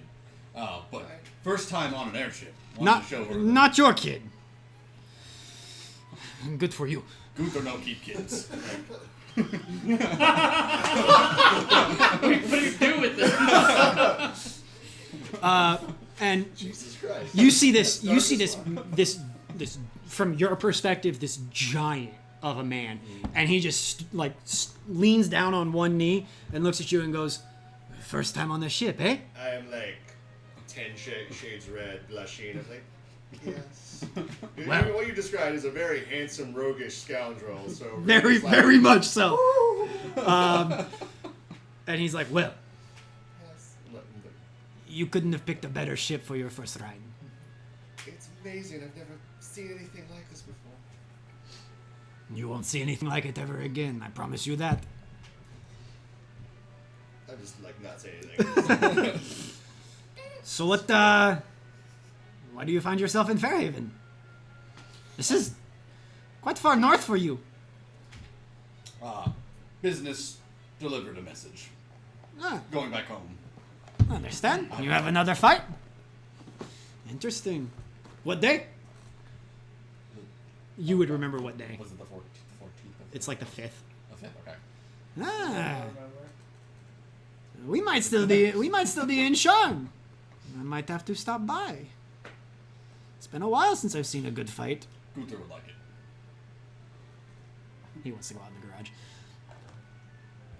Will, as much as I love the small talk and reconvening with old friends, I do have to get us out of this city and into free airspace. So, if you don't mind. Can the little one watch? Sure. And he sort of like, because he's so tall and you're so tall, just sort of like leans towards you and is like, "Is it bad if I swear?" I'll just look over and I'll just be like, And he's just like, it's like bro moment right now, so it's like, it doesn't matter anymore. and he's just like, for Jet. he's just like, "Okay, good." He's like, "You're more than welcome to stay, but stay out of the way." And so basically you watch got you him. hooked up. He steps forward to the helm, the actual wheel, and begins turning it, and you can see the front of the ship starting to turn and pull away from the spire and starting to point out actually over towards the giant like the river that Fairhaven is built up against. And as you start to make the turn, you can see a large lever next to the wheel, and he starts to pull on it, and you can see like as the ship is turning, it starts to tilt up, and it starts to rise and pull up into the sky. And as this is all going, as you get probably after about like 5 or 10 minutes of starting to pull away from from the docking spire, he starts yelling out orders, and he's prepare the sails, get ready for flight, all basic ship commands. And you all start to see, while the standard crew wears very much like shipboard clothing, you do see a couple that are walking around in robes. And you can see them, a couple of them come out from below deck, come up towards him, and start giving him reports saying, power is nominal, shard is ready, we're prepared, on your command. Does anyone say I'm giving her all she's got? No. Thick Scottish accent, by chance?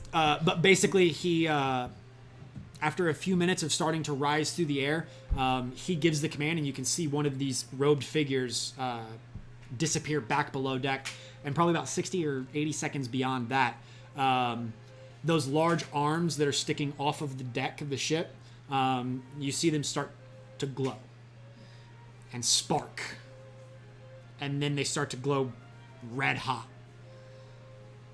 And then you watch as the one that's directly above the deck catches fire. And at first, you're like, holy shit, the ship's on fire. But then you watch as these tendrils of flame start to expand out from the ring and start wrapping out towards the sides of the ship. And you watch as these snaking beams of fire make their way towards the two arms stuck off to the side, through those rings, and then under the ship. And as they disappear out of view, probably about 30 seconds after, the whole ship shudders and picks up speed as this giant raging inferno of contained fire around the ship seems to boost the ship along. And with speed, you start to gain altitude and pull away from Fairhaven. Instinctively, I'll grab onto Gunter's tunic for balance. Mm-hmm. And you're rock steady. You've been on ships before. You're used to it.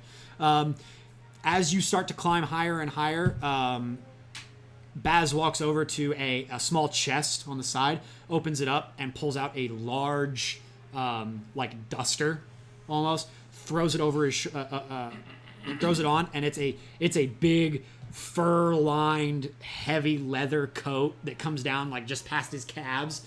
And you can see he doesn't care about the fact that his shirt's wide open. He just throws this jacket on, and it's got big puffy fur lined around the collar, and just sort of gets comfortable with it.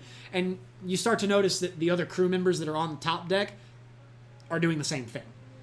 And as you're starting to ascend, you start to notice it get colder and colder. And then after about 15 or 20 minutes of flight, you enter the clouds of above, and can't see anything. You were sort of watching Fairhaven start to pull away and get smaller and smaller and smaller until it looked just like a small little speck next to a river. And then it's just clouds around you, and you can't see anything. And a few minutes of this pass, and the ship's it's a little rocky, a little uneasy.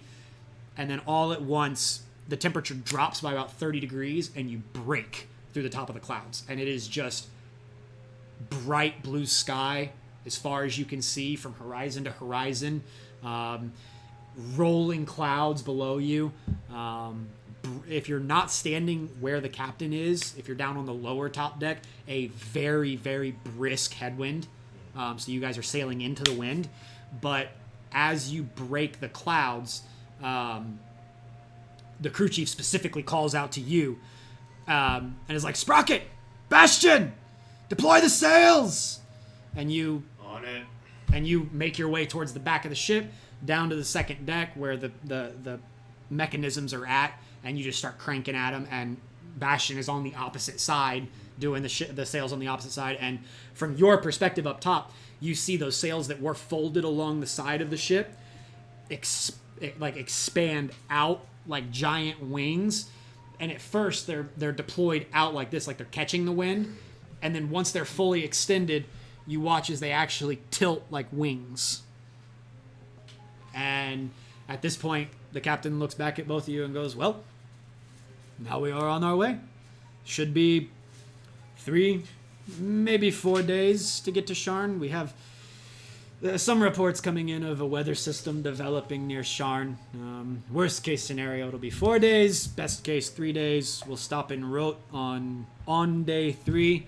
But we should have you to Sharn in no time. Gunther, thanks you. What do you think, little one? Just like to gesturing to like what just happened. Vaguely gesturing to everything. Yeah. Like, just like mouth agape, just like eyes, just like dinner plates, just like. That was the coolest. And I'll unpack my coat from my pack. I still have my pack on me. Slide it over. Okay. So at this point, it's probably like 2:30 or 3 in the afternoon. You guys are cruising along. One person at the table roll a d6. It can be any person, doesn't matter. Yeah. 2. Okay. Easy day. The day progresses fine. No inclement weather. No unsavory encounters. Most of you, the day is your own. You can do what you will on the ship. You can interact with the crew if you want. If not, you can stay out of their way and let them do their jobs. But the day is yours. Dinner will be served in the mess hall. Which, after exploring the ship, you do find that you have the top deck, and then the deck below is like the living area. It's got a lounge. It's got the mess hall. It's got a what looks to be like a small training area. You can see some in one corner of the second deck. You can see like weights and things for the crew to work out and exercise. The third deck below is your guys' quarters, and so basically at the rear of the ship there's a central stairwell that covers all the decks. When you get off on the third floor, as soon as you step out of the stairwell is your guys' quarters, but they only take up like half of the ship. Beyond your quarters, there is a door that opens up into a large cargo space. The deck below is the crew's living quarters and a large cargo space. Deck 5 is nothing but a massive cargo chamber. And if anyone does make their way down there, you do see that the actual bottom of the ship has, very similar to like the top of the space shuttle can open up, the bottom of the ship has 2 massive doors that can open for large scale cargo to be put in the belly of the ship. So the day is yours. If you guys want to RP, go ahead. I will RP as necessary with NPCs unless you want to RP amongst yourselves. If not, we can to the next day. Is there alcohol on the ship? Yeah, I was going to Is say. there alcohol? That's what I would look for. I would go to the... That's for me to know and you to find out. I'd be heading to the galley. The common area, how big is that? Like the lounge? Yeah. You're probably looking at... I would say it's probably the central room on the second deck with the mess hall beyond it and like the training area is sort of in front of it. You're probably looking at, from the sides of the ship, it probably covers the breadth of the ship. What's up? I'm going scanning. Okay, bye. Love you. It's probably 60 feet from side to side, from port to starboard. And from bow to stern, you're looking at, I'd say it's probably in the neighborhood of like 50 to 60 feet. I mean, it's a sizable common area. There's chairs, there's areas to relax. There are some bookshelves with small amounts of tomes on them, but I mean, it's sparse. With the space that they're in, or I'm in, you just see me with Bolt, and I'm just tossing a ball, and he's just going and getting it and bringing it back. Mm-hmm. Once Gunther drags me away from the cover of the romance novel, and I just go, goodbye. And as you say that, he's just like, goodbye, little one.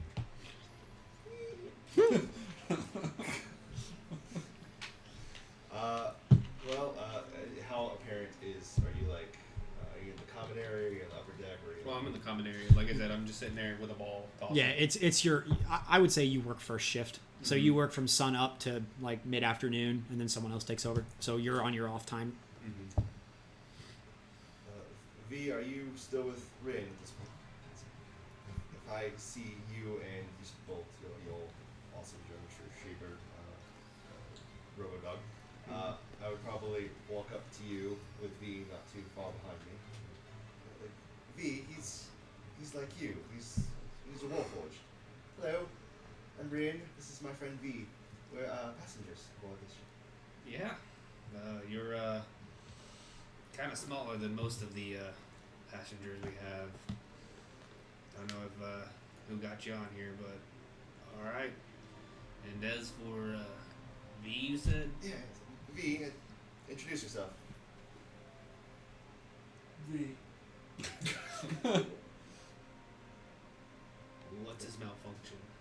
Oh no, that's we just found him a few weeks ago. I think he has a malfunction. He's just new. Oh, I can tell. I don't see a battle scar or a scuff on him. How new are you? Scuff. Right. All right. And I toss the ball. Your companion. What's his name? Oh. Yes. He's adorable. My friend Zareth has a similar companion named Badger, though he's more of a Fey element. Yours seems to be more mechanical. Yeah, he's a metal dog. Did you build him yourself? Oh yeah, with the spare parts that I found. Can I pet him? I guess you can. He's metal. I don't know if he can feel it or not. Just smack him. How does he react? He to him he reacts like a dog, like affection. What is this? Yeah, I guess he said he didn't know if he'd feel it or not, so Is he good? At this point, I hand you the ball. Do you want to toss it? Oh yes. as she's throwing the ball, you hear loud footsteps behind you, and you turn around and you see Gil. And he's walking up towards you, and he's like, Sprocket, come on. I lent you my 7/8 torque wrench, and now I can't find it. What did you do with it? Bolts. And the dog just turns around like, "Huh?"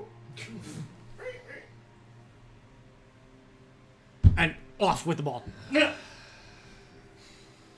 I'll go look. I get up and I go to where I believe he would have stashed it. And so he's got a couple hiding places around the around the ship, and it's like the third or fourth one, and you're just like, Jesus fuck.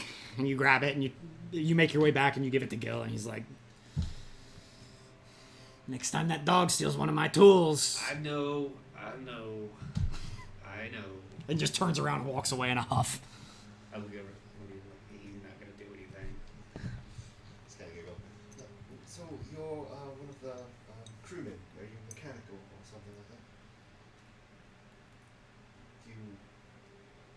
What do you do on this airship? Oh, yeah. I'm a mechanic. I fix things. I'm an artificer, so if something breaks, I'm in it back. What's an artificer? I kind of just like look around, like. In your head, you just hear, "Do you want me to see?"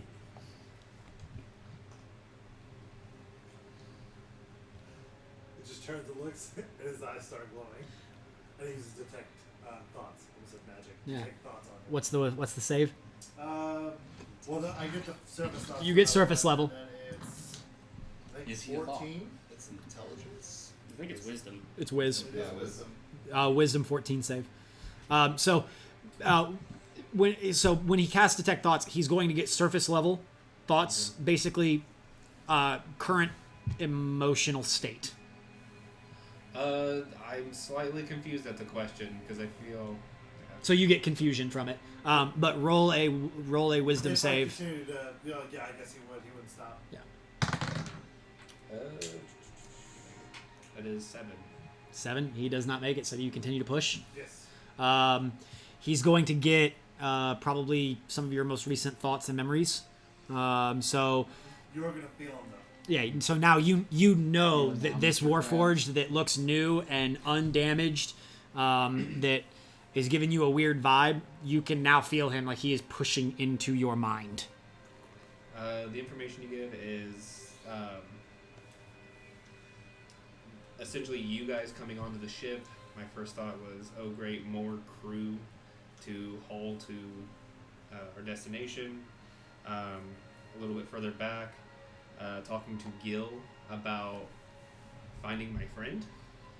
I think I'm close, but still need to get a little bit more information. And then, other than that, just a sense of contentment. Just like, I'm content. Oh, he's pushing still. So make another save. Roll Okay. again. Ooh, 17. He That saves that works. time. So it's you're able to sort of shake him out. What are you? In your head, you just hear, I don't know, artificer. I think he's a warforged like yourself. Yeah, he's like I said, he's a little bit of a newer model. I don't know. I kind of just like rub my head. Did he? Yeah, he did the probe thing again. Yeah. Probe? Yeah, he can read minds. It's kind of his thing. He likes to learn by exploring new people's thoughts and memories.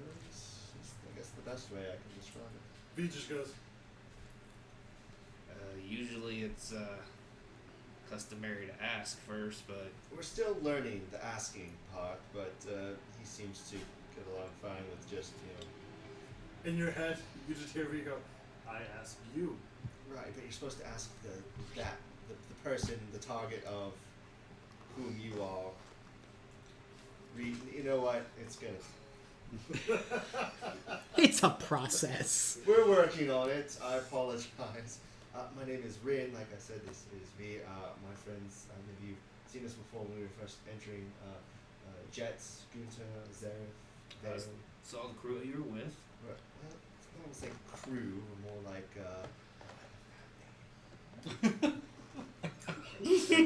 Are you related to one of them? Well, I'm adopted. I was gonna say it's really weird because she sticks out like a sore thumb. Yeah, that's kind of why I kind of asked that question. They're more or less adopted me. I've been on the road with my best friend Jets for quite a few months since my departure from my village. But it's been quite an experience, and this I think is probably the most glorious experience I've had so far. This is marvelous. I kind of look around like just an airship. I've never been on one before. It's the first time. That's weird. I've never left the ground before. Neat. And I kind of like hold my feather fall token, which now you see two of them. And I'm like, fortunately, I have these in case I fall off. Wait, how do you have two? I got one on a train. What? Yeah. Well, Jet. Well, technically it was Dalgrin. Dalgrin killed a bad guy, and he had this around his neck, and he gave it to me, and I've been carrying it ever since. And I haven't had a reason to use it, but hey, fault the ship. I can just snap Kid it. is overshare. The whole time in my head, like, I imagine we're on an anime tour, and it's literally just pink, and the logo's like, and then do this. I kind of look around like Hearts and for rainbows. Exactly. the people you're with. Nope, no one's around. Just me and Vicky. Neat story. I gotta go fix something. Okay. I'll see you around then. And I just walk off. I got a meeting to go to. No. So and you're talking about friends and everything too, and in your head as he's walking away, you just hear, he's looking for a friend. Well, what kind of friend? Interesting. Well, I hope he finds him. Maybe we can talk again soon. I liked him. Oh, what's your name? And so you're as you're making your way through, you see a shorter, like halfling male, super young, like probably can't even grow a beard yet. And you see him just sort of relaxing off to the side. And as you approach and ask what's your name, he like perks up and looks and sort of like blinks and is sort of taken aback by the fact that it's this young drow child approaching him, asking him his name. And he's like, Cade? I think you were asking. Yeah. Oh, you're asking him. Yeah, not you. Go back to sleep. You, Wolfwatch, what's your name? Sprocket. Nice meeting you, Sprocket. Nice meeting you as well. And I just turn and walk away. V just I'm imagining the. Oh, WD-40. He seemed nice. I just think every time I see WD4, I think of that the King of the Hill where like he's trying to open the door, but the WD-40's stuck, so he has to use a smaller WD-40, sprays that to get it off. Then he's able to spray the door. And I was just like, oh my god, so stupid. I imagine Jet and Vale would actually probably be going to look to see if there's alcohol on the ship somewhere. You damn booze Black hounds. cat's outside. That's fine. Or in the garden. That's fine. Shut the door. Yeah, you can shut it. He's totally content to stay out there. Oh yeah. The only reason we don't leave him out there is because we don't have a litter box out there. If we put one out there, he would live out there and be totally fine. I tried to get him to come in, and he just looked at me and laid down. And I was like, "Well, No, that's babe. not happening." That's much. for So you're looking for alcohol. Yep. First place to look would probably be the mess hall. You make your way. say, I was You gonna make your say way that. there, and considering it's like mid-afternoon, it's empty. There ain't no one around. Is, like, there's not a single person anywhere in the area. Nope. Did we pass anybody going there? Nope. Do we see any barrels, kegs, things like that? Not from where you can see. Gotcha. Where is this location compared to where I was? The mess hall. Mess is more stern. Okay. That's Or where sorry, bow. You got the common area is more stern. Mess area is more bow, more to the front. That's where I'm headed. So you guys find yourself in the mess, empty, sort of like. Definitely those guys that walked into a place thinking it was a bar and come to find out it's like a family restaurant that doesn't sell alcohol, and you're just sort of standing there like. This is not what we And as you're standing there, the door opens behind you, and a Warforged walks in. Excuse me. Yeah. I don't know. I need to get through. Yeah. Sorry. Yeah. Yeah, we'll step back. As you're passing by, quickly, there wouldn't happen to be a place where we can, get drinks, would there be? Well, we're coming here for drinks. No. But I know where we can get a drink. If that's what you're looking for. I like that. Yes. Yes. Absolutely. Hold on real quick. Let me go get a Snatching few them mugs. 'Cause tacos. that's what I was getting. Okay. And I get a few mugs. Yep. I hand him each a mug. Alright, follow me. And I take him down to the cruise area. Okay. So you go down 2 decks. You go down from the second deck past your quarters to the 4th deck where the crew quarters are at. And you notice that there's some rooms for the crew, but predominantly there's like just open bunks and hammocks strung up. I mean, it seems like the majority of the basic crew just sleep in like a common area, but the upper management of the ship probably have their own personal quarters.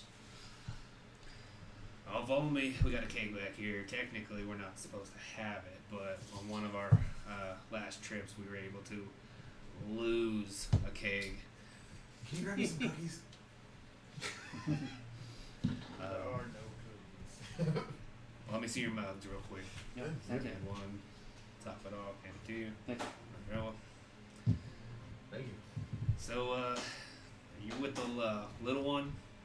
Yes. Oh yeah, I must be talking about Red. Once you Oh, so try there's once only you one. try the alcohol, it is strong, it is bitter, and it is warm. It is by no means like palatable. But But it is by Sprocket, no you means see, he just starts probably the he just starts drinking it and is like completely unfazed. But even for an alcoholic like you, you take a first drink of it and you're like you almost like. You have to like choke it down. Take the first sip and it's god awful, but it'll do. Exactly. Yep. It'll serve a purpose.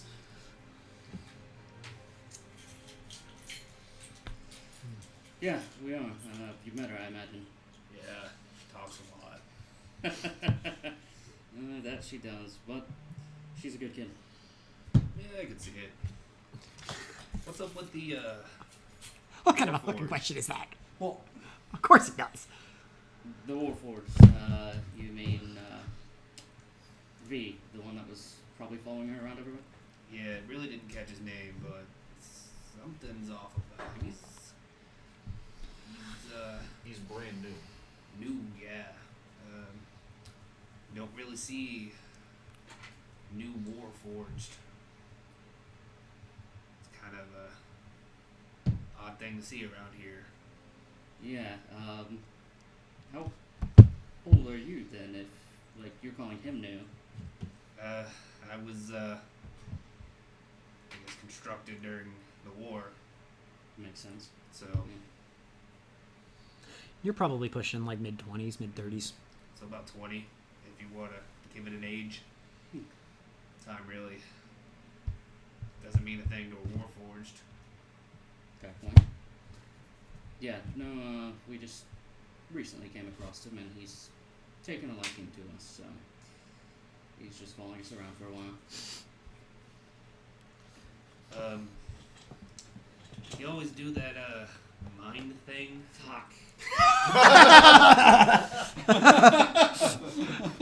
And it's immediately obvious that this has definitely happened before, and it's a problem.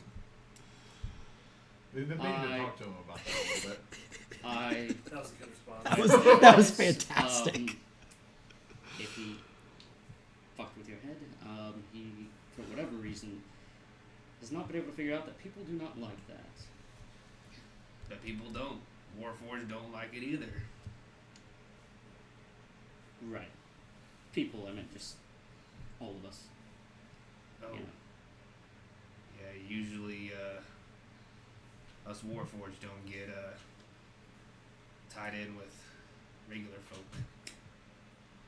Well, we shifters don't either. Understood? So, you know. But, yeah, no, sorry about that. He likes to, again, try to learn through that, I think, or something, I don't know. He's been in your head too, right, man? Right. Yeah, we need to definitely talk to him about that. That's people don't respond well. In the crew quarters, fourth deck. Yeah. I'm pretty sure he's been in Would I almost every know time. the information he pulled? Yes. Oh yeah. Yes, Okay. you are very aware of the information that he pulled. Okay. Yeah, he kind of learned something that It's a cat. I don't really want people to know, and I'd like to keep it that way.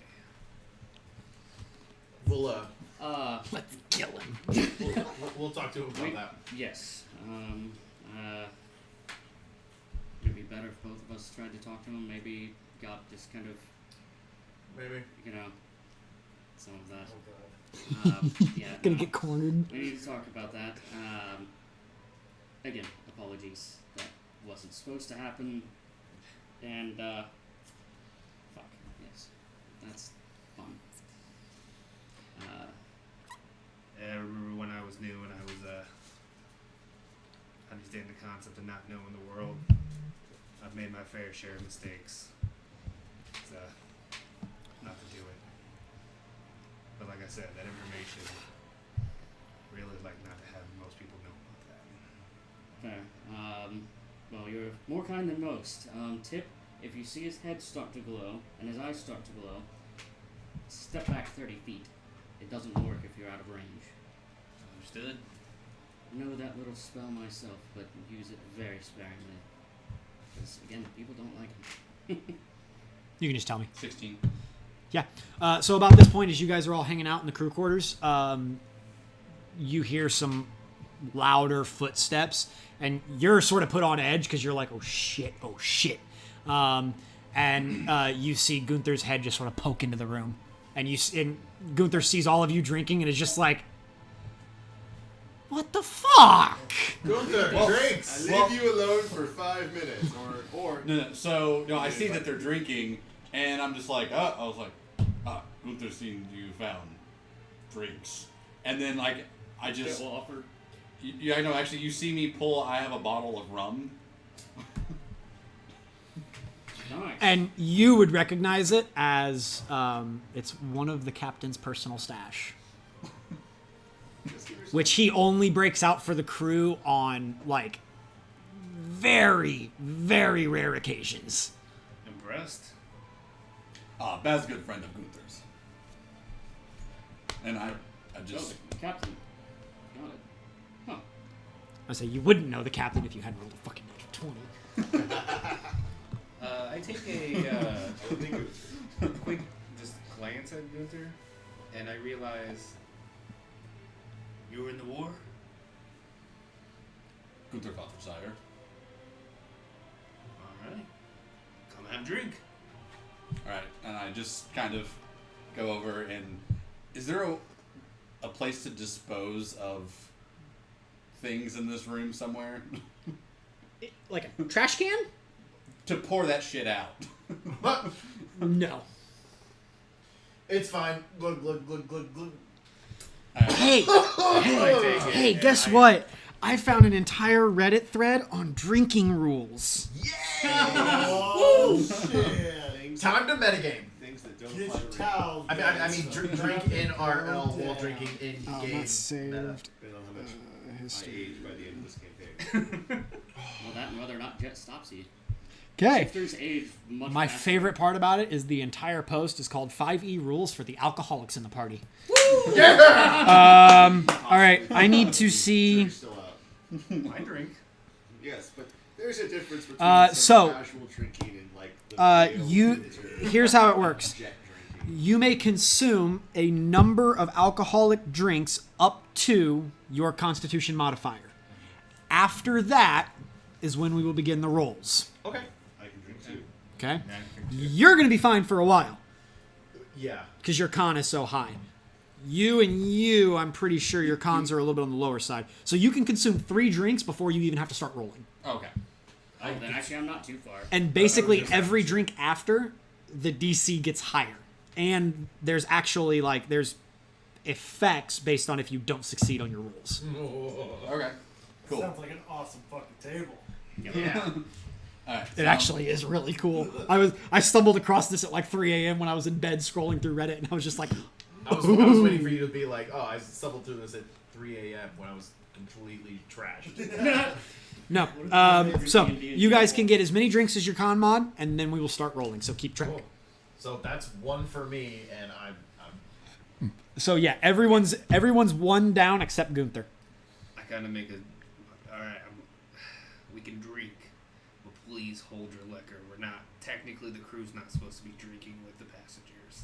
It's kind of frowned upon, but heck, I'm off shift, so let's drink up. I just go, Baz don't care. Gunther has you covered.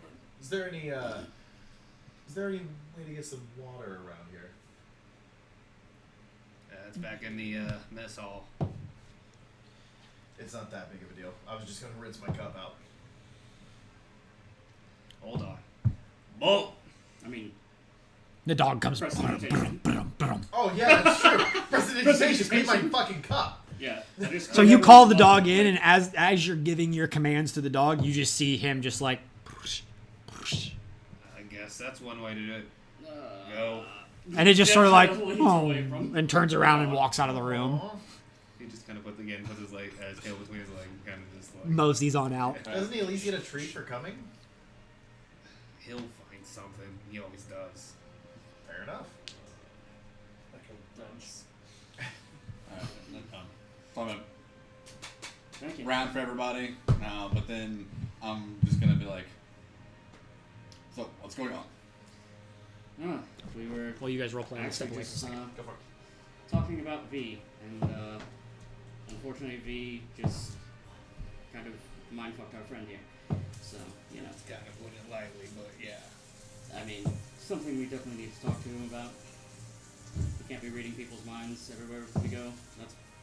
People don't take kindly to that. Gunther can fix it. And I just kind of like. Yep. Oh, no. No. We don't need any suggestions. No. We just need him to. Gunther may joke. We'll be fine. Okay. Kind of like the cut of your cloth.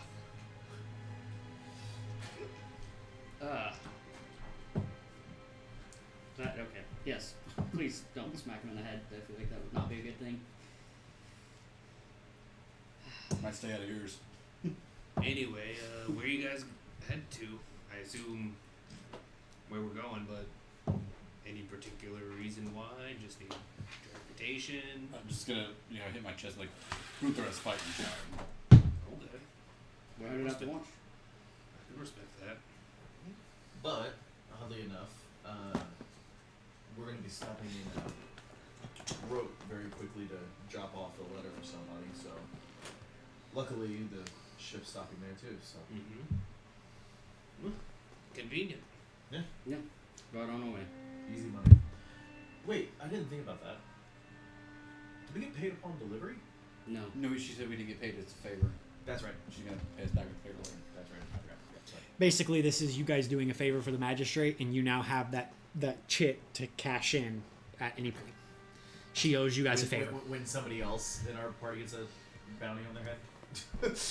As long as it's within the borders of Ondair, she can help. Yeah. If it's not within the borders of Ondair, We fucked. We can just go hide out there, if someone else gets a bounty. Yeah. What you doing? Under the protection of Fairhaven. Fuck all y'all. But, yeah, no. Roll a d20 for me. Question. Answer. Would alcohol be considered poison? Yes. So you're fine. Mm-hmm. Yep. Roll a d20 for me. 9. Oh man, it would Okay. V's not there, but V would love to watch you eat or drink because that's just mass confusion. I mean, you can allow yourself. You're immune to poison, but you can allow. If you want to allow yourself to be intoxicated, you can. It's very similar to like a monk when they reach level 10 and they get that immunity to poison. They're still able to willingly choose to become intoxicated. But it's also they can remain immune to poison administered by blade, but they can still go get fucked up with their friends if they want to. So it's one of those sort of like Depends on what state of mind. it's one of those choices you make. I would say in this choice, I'm off shift, so You're getting intoxicated. Yeah. Fair enough. This is some damn good rum. It is Mind if I see the very bottle? good. It's unlabeled. It's literally just a glass bottle. Never mind. Dark green glass, cork in the top. It's a Captain's Bed special. trust me, we even the crew don't know where he gets it, but when he does crack it open, good times. I'd be curious to see where he gets it from. Because it is very good and I do like it. Well, if Gunther knows him well enough to hand him a whole fucking bottle, I think we can maybe get a location. you don't know. Okay. At this point, you hear a on the door. Yeah, and I walk up and I I slide my bag. And you open the door and you see Tick, the crew chief, and like you open the door and you see her sort of like look at you and look behind, and she can see Gunther standing there, and Gunther's just like cheesing at her, and she's like, "You guys getting a little rowdy in there?" No, she's my boss, right? Yeah, but you also gather that she's probably giving you shit. Okay. No. We're keeping it pretty light. There's no unsanctioned activities happening, are there? Oh, of course. You wouldn't do that Oh, without your no. crew chief, would you? I was just about to get you. Bolt was supposed to get yeah, you. yeah, of course. It's always the dog's fault, isn't it? And and Down the hallway. this is I mean, you have a pretty good relationship with the crew chief. This is a common. She's giving you shit. She's busting your chops, man. Busting your balls. And the metal nuts. So like, Balls. you gonna share? Come on in. So you guys see Sprocket step away from the door, and you see a probably like 6 foot tall tiefling woman, red skin, bright glowing blue eyes, curled horns extending out of the top of the head, almost like ram's horns. They curl like 2 or 3 times before ending in a point off to the sides. Lots of jewelry. Has a couple nose piercings, like probably 15 piercings in each ear. Some of them extend to like jewelry and cuffs up on the horns. You can see like she has one eyebrow pierced. She does maintain a scar from like the temple down through the eyebrow, just past the eye, and then down the side of the cheekbone. Like sort of copies that like pirate-y vibe that Captain Baz has. Clothing is not nearly as professional as Romulus had. Very much that like billowing, baggy clothing. Not as... Doesn't really care about her appearance as much as like Romulus does. Similar to Baz. Baz just sort of like does his own fucking thing. Steps into the room and goes, consorting with the passengers, are we? They were looking for a drink, and you know that barrel went missing. Yeah, the infamous barrel. And you treated our guests to that swill. Hey, it's until this guy showed up. He has a bottle of the captain's special. And she just looks at you with surprise and is like, Tattled on you so hard. "Oh, really?" I know, right? Because I know we know each other. She hasn't recognized you yet. Okay. She hasn't made the connection. You recognize her, but she hasn't made the connection of who you are. By the way, real quick, what eye was the scar over? It would be left side. It doesn't come like through the eye, but it comes like right down the socket. Yeah. Guess you didn't leave that much of an impression on her. No. Ouch. That's funny. No. I'm just gonna be like, want some tick? And just pulls, like, digs around in one of these, like, so like she has her anchor belt on, but she has like pouches and stuff on it, and reaches in, and inside one of the pouches pulls out like a small wooden cup, like probably a sixth the size of the cups you guys are using, but it's just enough for you to pull probably like 2 or 3 shots worth of rum in, and just pulls it out, and the wood itself is on the inside is like stained, like super dark. And you can tell that this is probably a personal drinking vessel that she keeps and probably doesn't wash. Seals in the flavor. Doesn't bother Gunther. I'm just gonna go ahead and pour her a drink. She takes it and immediately is like, "To a safe voyage." Safe voyage. Cheers. Voyage. And slugs like all 3 shots at once. And just sort of like, you can see you actually see the blue eyes sort of flare a little bit brighter for a second, and you see her sort of grimace, and then just sets it down expecting more. Kind of nudge you, and I'm like, impressive, right? Yeah. Holy shit. Just like, okay. So, what brings you all on our ship? Headed out to Rote and then to Sean. What business have you? This one's got a fight coming up. A fight. Interesting. You seem quite capable. Gunther's very capable. Interesting. Have we... No. Have we met? Captain Baz's personal friend. Been on your ship before. Interesting. I must apologize then. I'm not very good with faces, names. I see thousands of them every year. I misunderstand. They get lost in the mix. This one's not causing you any trouble, is he? Oh, He's a no. bit of a no, bit not of a at all. troublemaker every now and then. Oh, you're too kind. Not at all. Been quite hospitable. Fantastic. So first time on an airship, eh? And specifically looking at you. It is interesting for sure. Interesting. And sort of picks up on the shifter aspect and is like, your kind doesn't like to get far from the ground. Is this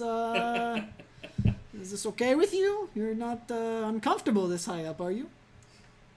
Far from the ground when we're talking about in the air. Definitely still there's some very tall trees out there that I do enjoy to climbing. Fair enough. Well, I must get back to work. Don't tell the captain. Just sort of like winks at you. You Slam- don't tell the captain, I won't tell the slams the what was left of the pour, stands up, sort of like shakes it out, puts it back in the pouch, straightens, rolls the shoulders, and like, all right, I've got a crew to muster, and just turns and walks out the door.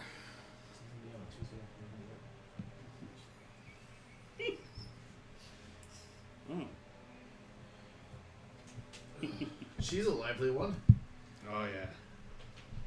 Always a fun time when she's around. Sounds like it. And you would know specifically. She's one of those that like, she knows every square inch of the vessel. She has been on it since it was commissioned. It like her Baz, and most of the standard crew have been on the ship since it was commissioned, even during wartime. The only person on the ship that knows more than her is the captain. Like, she probably knows more than the XO. The only reason she's not a pilot after her many years of service is the fact that she doesn't have the Dragon Mark.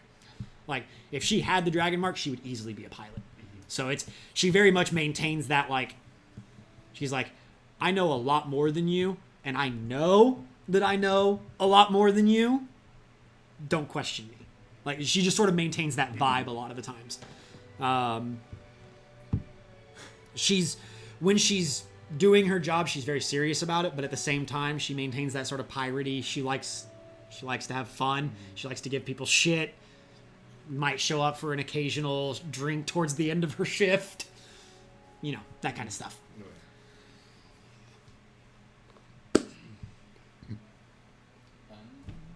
Anything else you guys wish to do? I don't know if there's any more role play.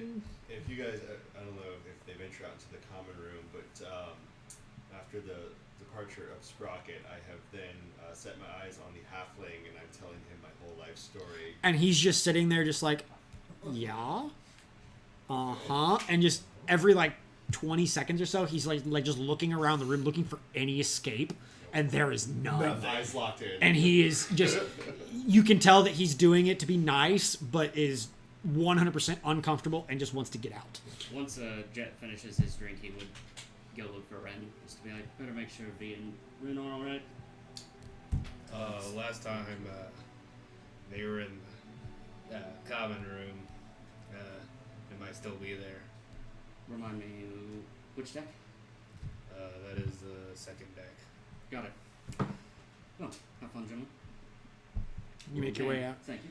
Oh, yeah, the mug back that you got him, and then he'll clean it too. Right on. You make your way up to the second deck, and you enter the room, and it's in like this massive common room.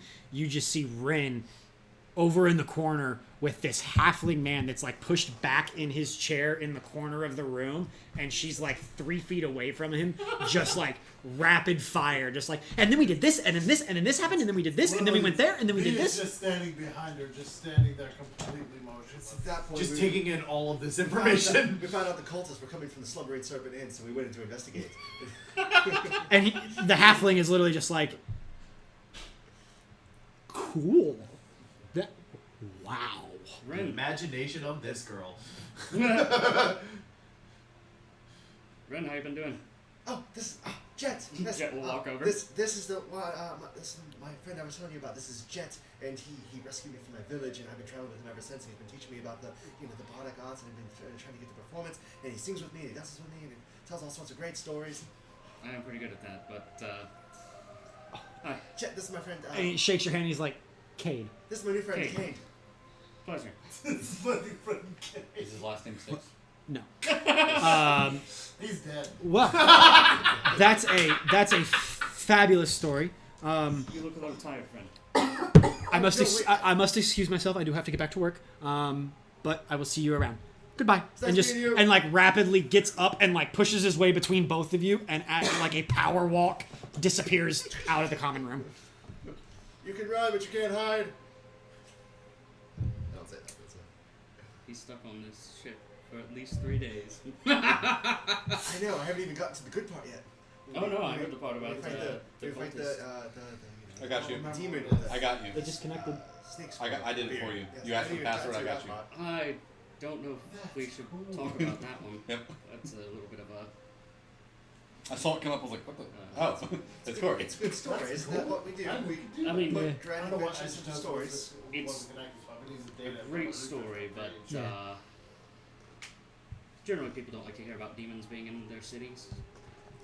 I don't really know where he's from. He may not even be from Fairhaven at all. Well, I mean, just in the cities in general, it's usually Frowned upon. discomforting to most people to hear. Well, what if you and I constructed in time like a tale where he doesn't actually think it's real, but it still represents what we went through? Oh, we certainly could write a story. Like that. Well, we do have a few days of travel ahead of us. We could definitely put a few things into, prose. It's true. And have you been working on your flute recently? But I'm sorry. Your flute Oh, recently? been a bit distracted. So no. We can work on it. Well, I've been meaning to, spend some more time with you. You've been aloof the last couple of days. So it's been very hard to, peg you down for an hour or two. Yeah, sorry about that. Not on my mind. Thanks. Well, perhaps helping with my practice can take things off your mind. I would enjoy that. Me too. I also need to work with Zareth. He and I have been working on he's been teaching me his kind of magic, and he's been wanting to show me some things in his spell book. Even though I can't cast it, but I do like to learn how his end of magic works as well. It is very different from mine and from yours, so... I like the substance behind it, the runes and the whole The technique. technique behind it, whereas ours just kind of comes out naturally. For sure. Ours is innate. It's a little bit different. V, where does your magic come from? V just kind of looks at himself, his arms, and his chest, In the book. and the book, and just goes, V. So it comes from you as well. Makes sense. Also, V, when you meet someone new, do not pry into their mind. People don't like that. I kind of look ashamed at this point. like guilty, but the kid guilty. You can ask, and if they say no, you don't do it, okay? V ass. Yes, if you ask, again, if someone says don't do that, then you don't do it. But if someone says you can do that, then you can. V ass. Right, I think we're on the same page almost. Are we on the same page? Can I pick up on that? She's like avoiding my gaze at the moment. Roll an insight check. Are you trying to hide it? Not really. 14. Then yeah, you pick up on it. guilt nailed to a wall. Yeah, you pick up on it. She's trying to hide it, and she's like, I didn't do anything. Red. He may have asked me, and I may have given him the go. And you just feel it. V ass. No, you tell him no. You tell him no. I can't say no to that face. And you just see his jaw just open and like. What he thinks is a smile. Exactly. No, you tell him no. No. But I do know something interesting about Sprockets. He's looking for someone. Like Vale is. He's looking for a friend. The friend that I think is missing. Maybe with. By the way, don't go sharing that. You don't go sharing that either. He said you found something that he didn't want people to know. I think that's it. That's probably it. So, again, Well, we're in the business of helping people, aren't we, Jeff? The cargo. No, you're not cargo. You're a passenger. Don't ever call yourself cargo. He's not here, is he here? No. I was gonna say the cargo. you are not a piece of cargo, if that's what you're saying. You're a person, like me, like Ryn. Person. You see him do this. Say the cargo. Were you once cargo? Before you were animated? The cargo. The ask.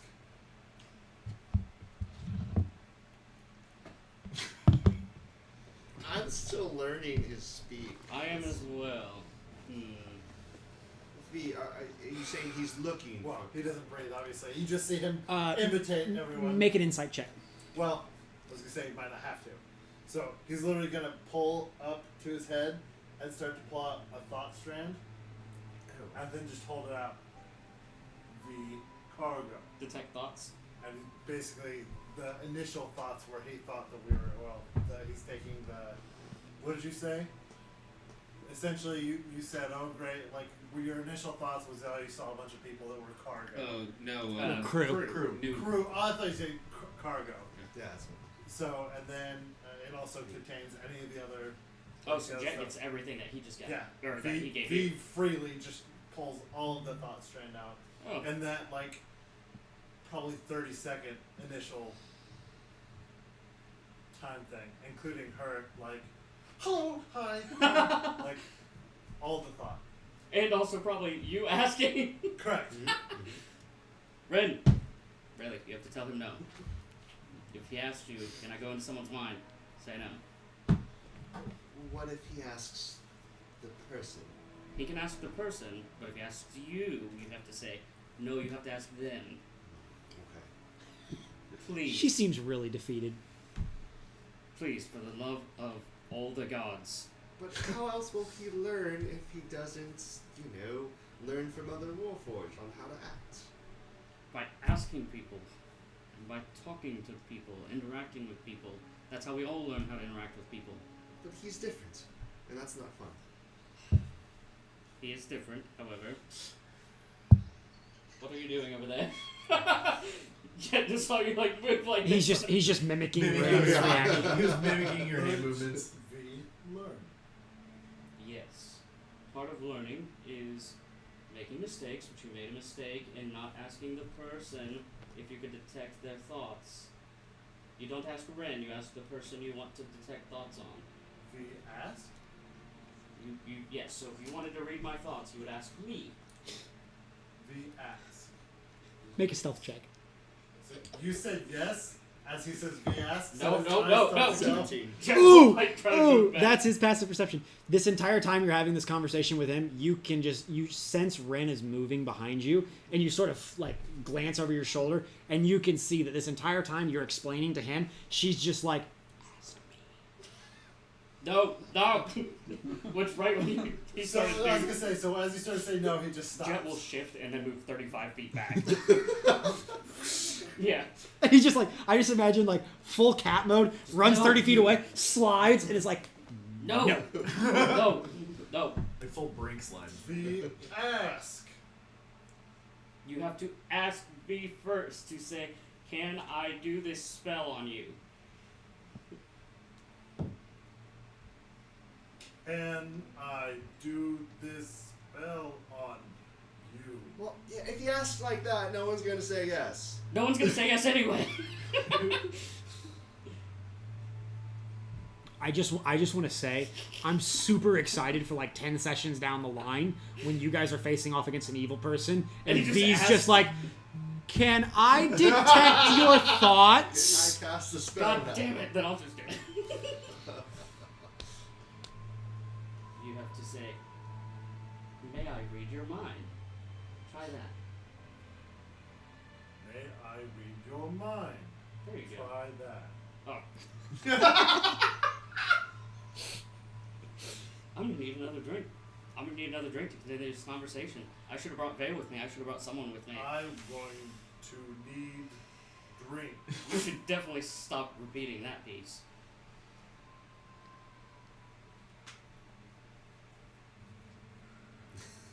Just gonna take a second. I need to learn calm emotions so that I can use it on myself. This is probably one of the most entertaining things you've seen in months. I'm like, This is hilarious. great. Who's on first? Very much that mentality. I'm not even speaking. I'm just like, Ask. Yes. Yes. Okay, we'll work on this some more. At Only another some point. way we could put this in a stage performance. We'd make millions. It's not a bad idea. Just put you and V on stage together and just have you explain common concepts to them. Let me get calm emotions first, and then we'll do that. Because I might need On it. yourself. Yes. I might need it just to be like, okay, that or I'm gonna start drinking more. Well, we don't need that. No. You're already, I think you're drinking a bit too much for my comfortable. Wait, you've been drinking. No. What'd you roll on that Oh, one? it's a 7. No. It looked like a 1 from the angle. Alright, Lido child, it's fine. 14. 4. He's being honest. Really quick prestidigitation so that there's no smell. What is that, like a quick shot of rumpy? No, prestidigitation, make sure there's no smell on him. Cleanse the palate? Yep. V casts prestidigitation on himself that just does nothing.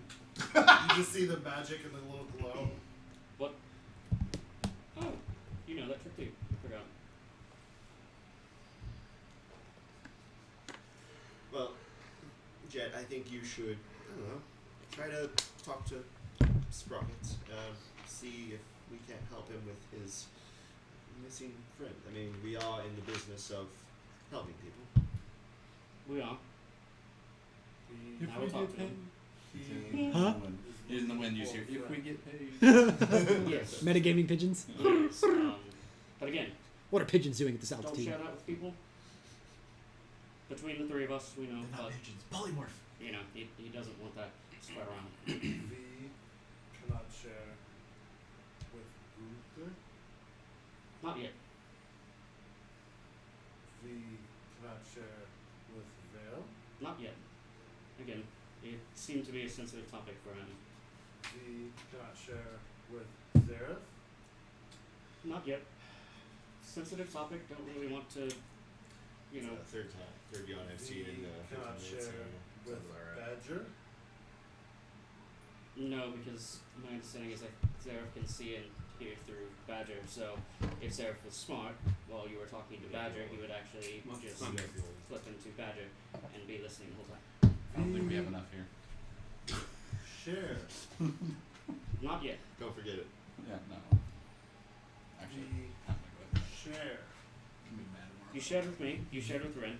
This Not yet. interaction carries on for like 30 minutes. Yep.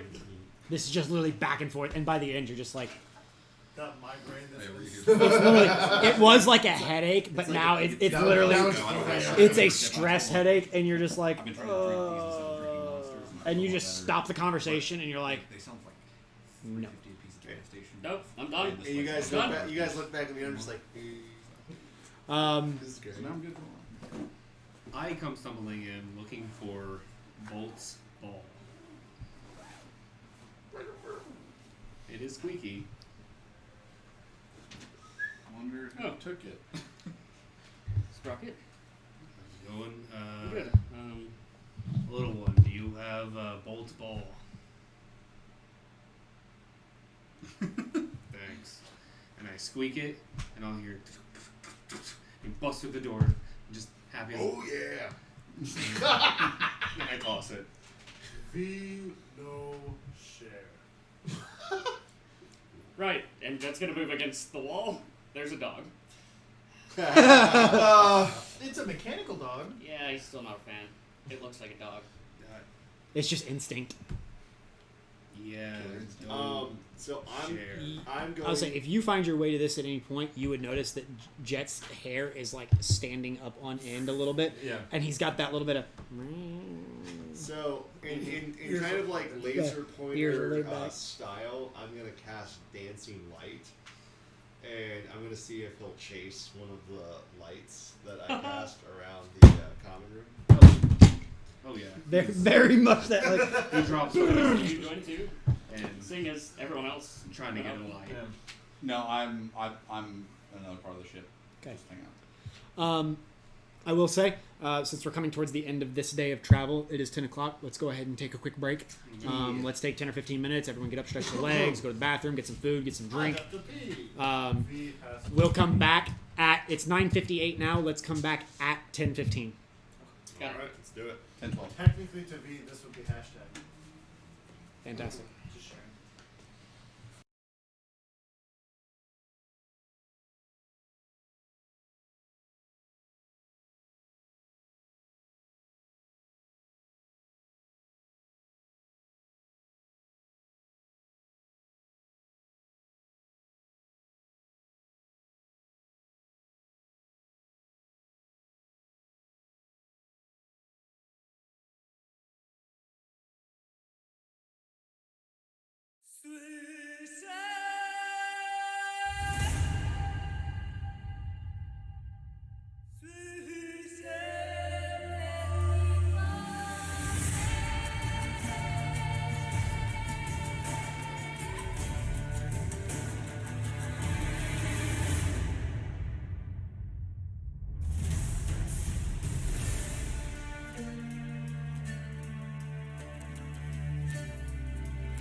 Vikings, and I was like, oh shit, Travis Fleming, oh yeah.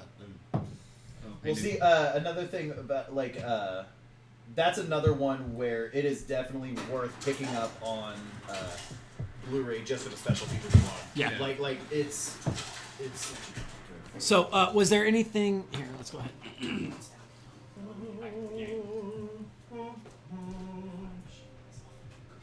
I wish we could make a movie. I mean, technically we could. We can. Everyone here has the right physique except for me. For what? A movie. A D&D based movie. So, I can be a dwarf. You're too tall. I can be a dwarf. You can be a dwarf. bringing us back into the game. You're an angry elf. Unless there's nothing else people want to do this evening, we will go ahead and move on to the second day Oh yeah. of travel. yeah, Okay. If one person would like to roll a d6 for me, I was please. gonna say I rolled last time and I rolled really low, so. 5. Fantastic. Good to know. All right. Oh, fuck! Everybody, get ready for initiative. Something's Andrew wrong with Belton. tax. That's right, Captain Swallow will protect us. So, Captain Fabio? you all, Because he's That's me, Fabio from the. Fabio? See the birds. you all make your way to your own quarters. You find yourselves a room. None of the passengers' rooms are occupied, so you can all individually take a room if you'd like. You can bunk up if you want. It's up to you guys. For as much as you guys can tell, it's smooth sailing for the night. It's actually really relaxing.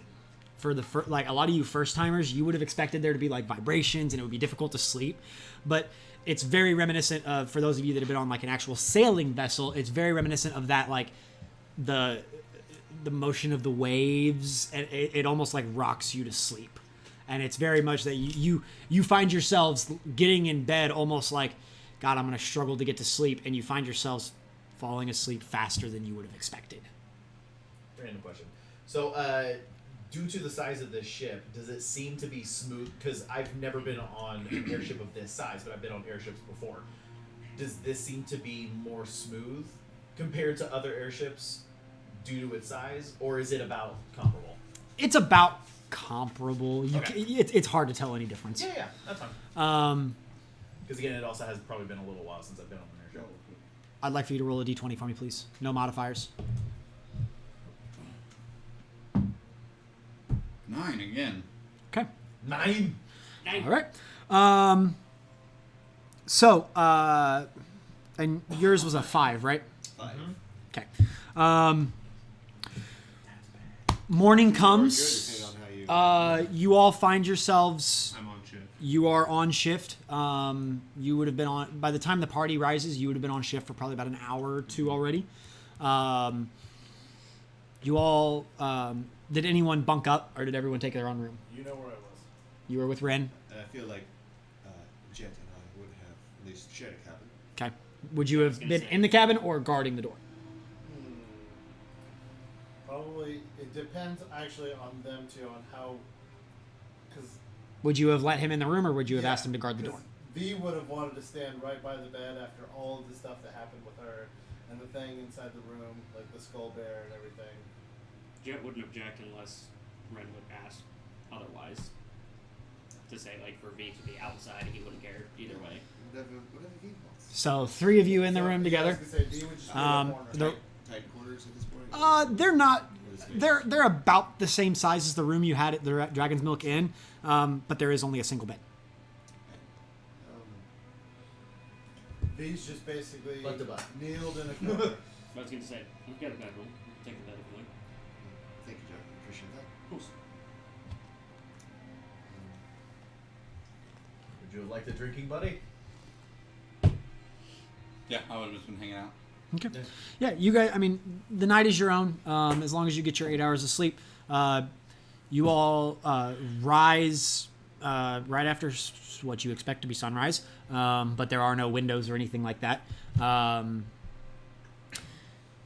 When you wake up, you come to, and you stretch in bed for a second and sort of like wake yourself up. Wake me up. and you sit up, Inside. and you sort of like, throw your legs over the side of the bed, and you're sort of like rubbing the sleep out of your eyes. And you hear this loud thud on the opposite side of the bed from you. Like, so you basically sat up, threw your legs over the side, and you're sitting there like getting ready to get out of bed. Sounds hot. And you hear this loud thump on the opposite side of the bed from where you're sitting.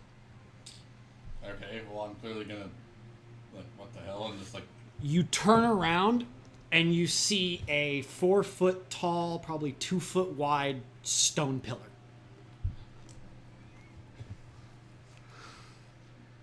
what? Very similar to the standing stones that you righted when you left Fairhaven. Oh. I was gonna say this seems Yeah. familiar. I'm like, yeah, it's And fake. you're really confused, obviously. I didn't even realize as well. Is this the Puffin Forest, like the sword of warning? I warned you. And you're sort of looking at it like, what the fuck? And as soon as you look at it, you just hear in your mind, listen. And then you sort of like blink and rub your eyes, and it's gone.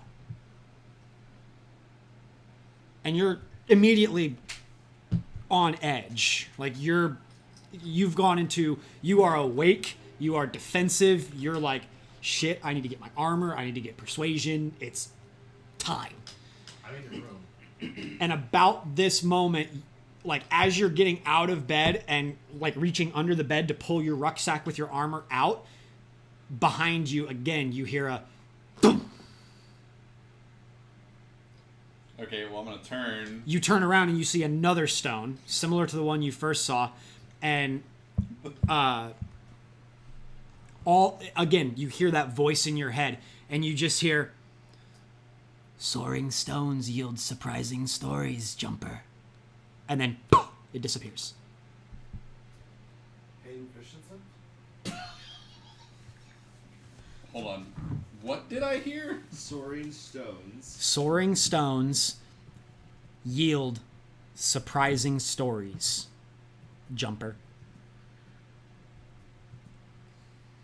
I wish you would step back from that ledge, my friend. And copyright strike. It wasn't that good. I was gonna say I was playing the Witcher soundtrack, so we've already got a copyright strike in Sweden, but everywhere else was so good. Okay. So wait, soaring stones yield surprising stories, Jumper. Yes. But if you could cut ties with all the lies. You've been living it. And it as soon as that phrase, you hear that phrase, and you sort of like, you blink, and it's gone again. Do I make sense of any of this? Like, You heard the first one say listen, and then you heard the second one say soaring stones yield surprising stories, Jumper, Listen some more? and then gone. Or jump off. okay, well, I guess I'm just gonna continue to put my armor on. Okay. 'Cause I don't know what the hell's going on. Okay. And, so he's in the same room, right? Yeah, sleeping. Okay, so that didn't wake him up? Nope. Who took the bed? He did. I mean, Clearly, we he's the one who got off the Yeah, Yeah. Gunther was in the bed. He just passed out. I had the rum, so. So you get the rum and the bed. Damn. Mhm. Well, I shared. I didn't have to. Fair. That's fair. No, okay, so I'm just gonna, like, walk over to Vale and, like, just, like, kick him. Oh shit, Jesus. No, like, just like, Mm-hmm. did you hear that? You hear what? Your foot hitting me? Why do you have Gunther armor on? Gunther confused. You know, here, big stone hit ground. No, that doesn't seem normal.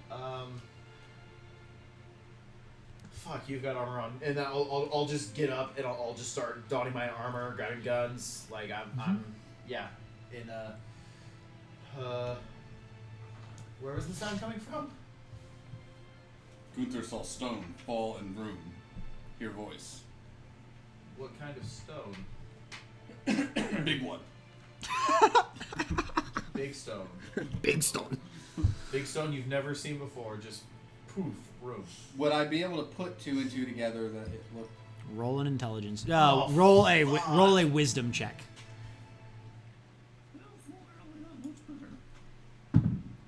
5. Yeah, no, you can't put it. You don't. It doesn't connect. I warned you. Now, does the voice sound like the same voice I heard when, like, the Chimera? Similar but different. Would they give him some kind of advantage? Okay. But do I at least recognize that? I think I'd be able to at least recognize that I'm being warned about something. Potentially. But like I would. What I guess what I'm saying is, would I be able to put together like, okay, I don't know it's the Standing Stone, but Something is warning you about. I don't want to call it a warning. Yeah. Something is providing you with some form of information. Yeah. It did not seem hostile. You did not get a hostile vibe from it. Gunther thinks we should be on edge. Weird Stone talk to me. Stone. Is it anything like the warning you got from that stone that you turned upright, and we got a weird warning, and then a bunch of chimeras attacked? Similar. Gunther believes it's very similar. Shit, we should probably get the others. Right, and I'll just I'll go out in the hallway and I'll start heading to the others' cabins. And We'll kind of split up and. yeah, Yeah, you all hear knocking on your doors. If you're I'll not grab if you're the not food out. awake and up already, you all hear knocking on your doors. what? Sentry over there. All right. I'm traveling in the area, just checking maintenance on stuff. Like I have a checklist. And yeah. Guys, We'll get up and open the door. B will watch too. hey, sorry, Morning. little groggy, very hungover.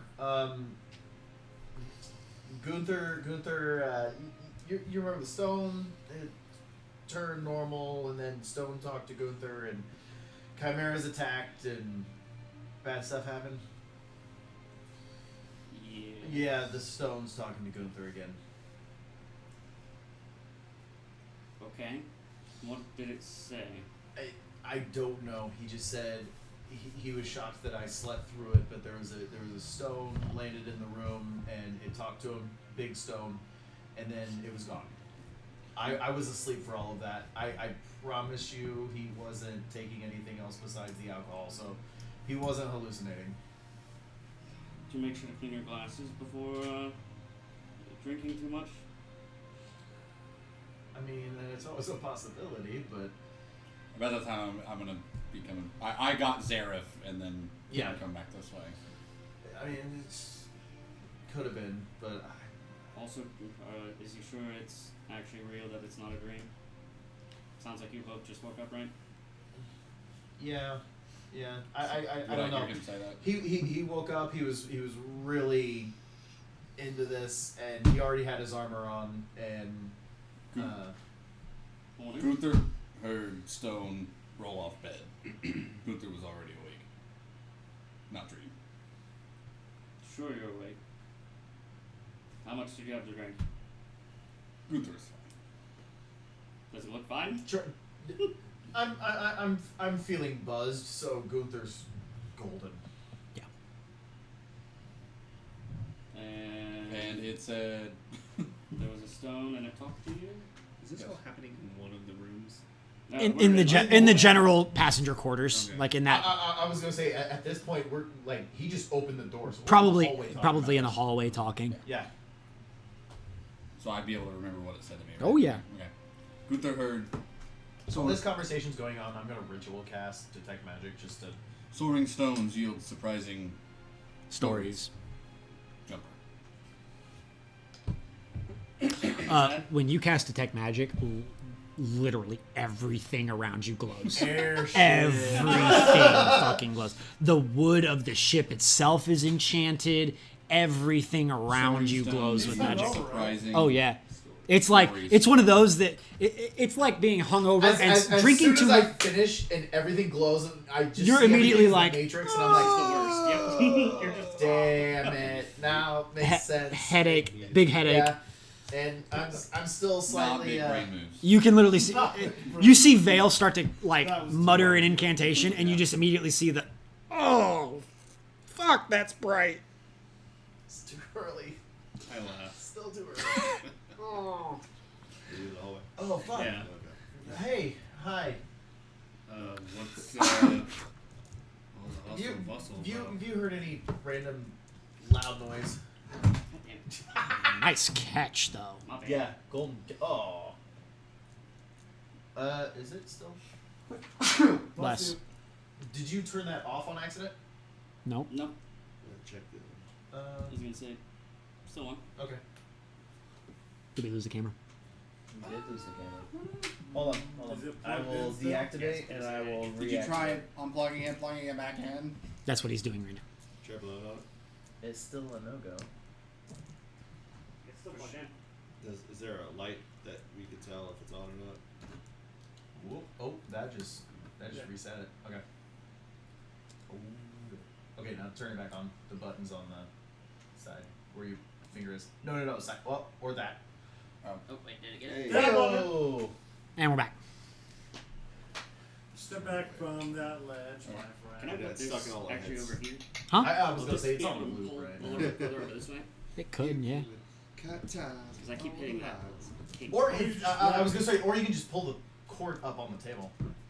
Well, Or you you can can just do that move the over whole there. thing to the left. Yeah, that's fine. Or I put it there for Joe with his laptop and his iPad and all that stuff. But since So, it's not here- but since he's not here, that's fine. It's like I don't want to keep hitting this. Yeah, that's fine. There we go.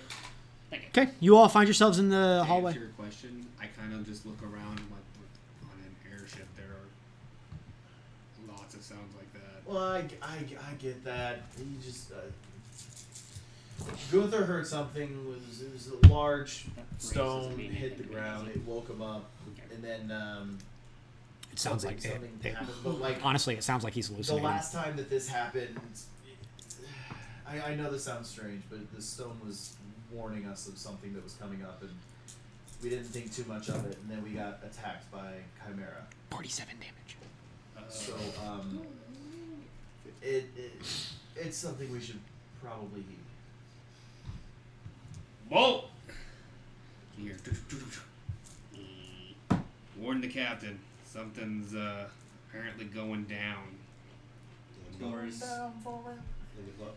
doors slowly shutting a little bit as the dog comes. He kind of gives up and then just runs off. Okay. Jet, you might want to get the sentry awake and.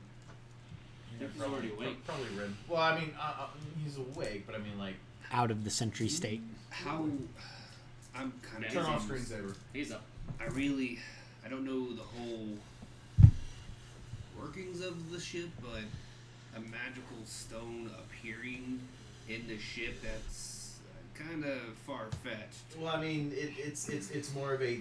That's how it appears to him. I don't think an actual stone showed up in the actual ship. It was.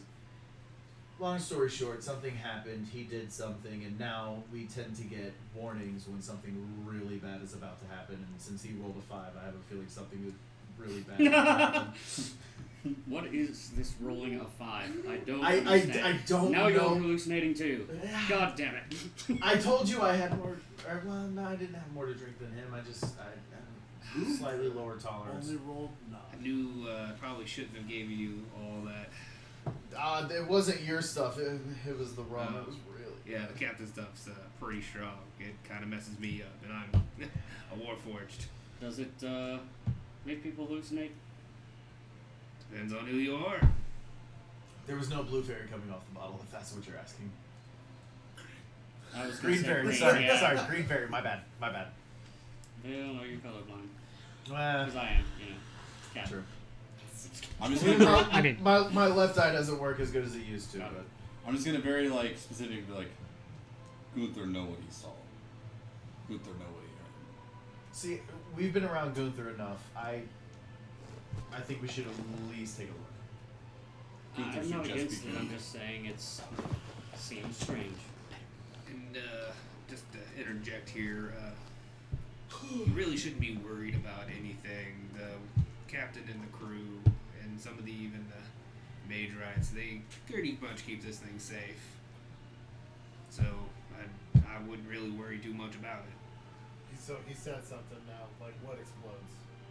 No. Everything should be a-okay. Jet is gonna go over and Does gently nudge get Ren. to the captain? Hey. Or As far as you know. okay. As far as you know. You're not there. Okay. You don't know. Okay. He could have got distracted by a bone somewhere along the line. Sure. He found a new wrench. Okay. Let's go get breakfast. Yeah, that's what I'm thinking. Wait. Pocket bacon? You all make your way to the mess. It's by no means an elaborate breakfast, what you've been used to at the Dragon's Milk Inn. This is rather simple fare. A lot of it is like dried rations, some like boiled potatoes. It's very basic, but it's sustenance. By no means a 5-course deluxe luxury meal. It This soaks is up what alcohol I have in my stomach. it's greasy. It does the job, I'm and it's kind of, food. Doing like the runny porridge, just kind of lets it run off the spoon. Just like, this is nice. As they're off to go do that, I kind of be like, I'm going to investigate if both actually got to the captain. If not, I'm going to go to the captain myself. As, Okay. As you do that too, he prestidigitation. Just the bowl of food. You make your way to the top deck. Do what I do. Baz is behind the wheel. You see Bolt sort of like running around the top deck, but it's been 5 minutes since you dismissed him to go up to talk to the captain, so it's potential that he warned him. You don't know. You make your way to the captain, and as you walk up to the captain's deck, I guess it's the best way to describe it, he sees you and just sort of nods and goes, "What's up?" Captain, I know it's kind of strange me addressing you like this, but our new guest, apparently they're seeing stones that appear on the ship, which I thought was kind of weird because... Stones? We're Yeah. 5,000-6,000 feet in the air. What do you mean stones appearing on my ship? Yeah, I know. I thought that was kind of weird too, but apparently it's a precursor to bad tidings or some jazz. I don't. Yeah, I thought I'd just give you a heads up. Jazz isn't there yet? Great. So now our crew, our passengers, can see the future. Of course. What's next in this fucking world? I know, right? Well, I will. No, you're all below deck. Well, I will. Spicy porridge. Otherwise, I would have been bringing stuff up, but I'm like, I will- Nope, I'm So you below didn't deck. specify who it was. I will pay attention, I guess. Well, I don't think you guys told me who He it was. doesn't even know what. I said it was good. Oh, okay. Just kind of on a I'm whim. gonna say with your passive, you don't see anything. Okay. Yeah, like, Um, No, 100%. The day is yours, guys. Once you make your way up onto the top deck, it's bright blue skies from horizon to horizon. The sun is just over the horizon. It's early morning. You walk out onto the deck and it is cold. You can see your breath, but you are sailing probably a good 3,000 to 4,000 feet above the cloud tops. You're up there. You're cruising along. The ship's making good time.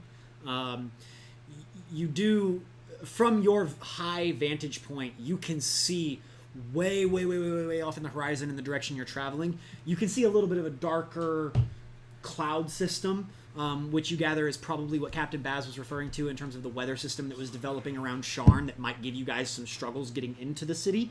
But for the most part, it looks to be clear sailing. It does look like in the direction you're traveling, there are some large cloud tops, but nothing that looks ominous. You do see some very large puffy clouds that you guys either might have to go around, or going over would be challenging because you're already pretty high in the atmosphere.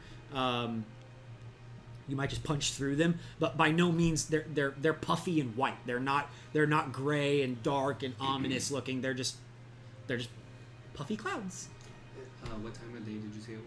It's early morning. We're talking like still early morning. 8:30, 9 a.m. Is It's it possible to stand on like the bow and just kind of like look over. You have to like just it's like at the, it's challenging because one of those large tarp covered objects sort of obstructs your ability to get right up against the front rail. right, but like as close to the front as we can get with still look over the edge. Yeah, it's a long fall. Right. It's probably a good 3,000 feet to the cloud tops, and you have no idea how much farther below that to the ground. I want to like kind of stand there with Jet, kind of looking at the expanse of sky. Like, I'd like to see that cult try to follow us now. We've finally made some headway on them. Right, all the way up here, that would be quite a feat. I think for the first time in quite a few nights, and slept soundly, felt safe. It's good. You're warm enough up here, by the way. Oh yes, this coat's lovely. You're warm. Jet's actually put prestidigitation on his cloak 'Kay. because it can warm Yep. for an hour. So Yep. you just stand up there. While this is all going on, I'm going to walk through all the areas of the ship that I can get to easily and try to see, like, does anything seem out of the ordinary compared to what it was yesterday? Nothing seems out of the ordinary. You do, as you're making your way from deck to deck, like you start to notice the rather, because of your passive perception and investigation, you start to notice the rather well hidden cannons. Probably like 2 per deck. One at the bow, one at the stern. Mm-hmm.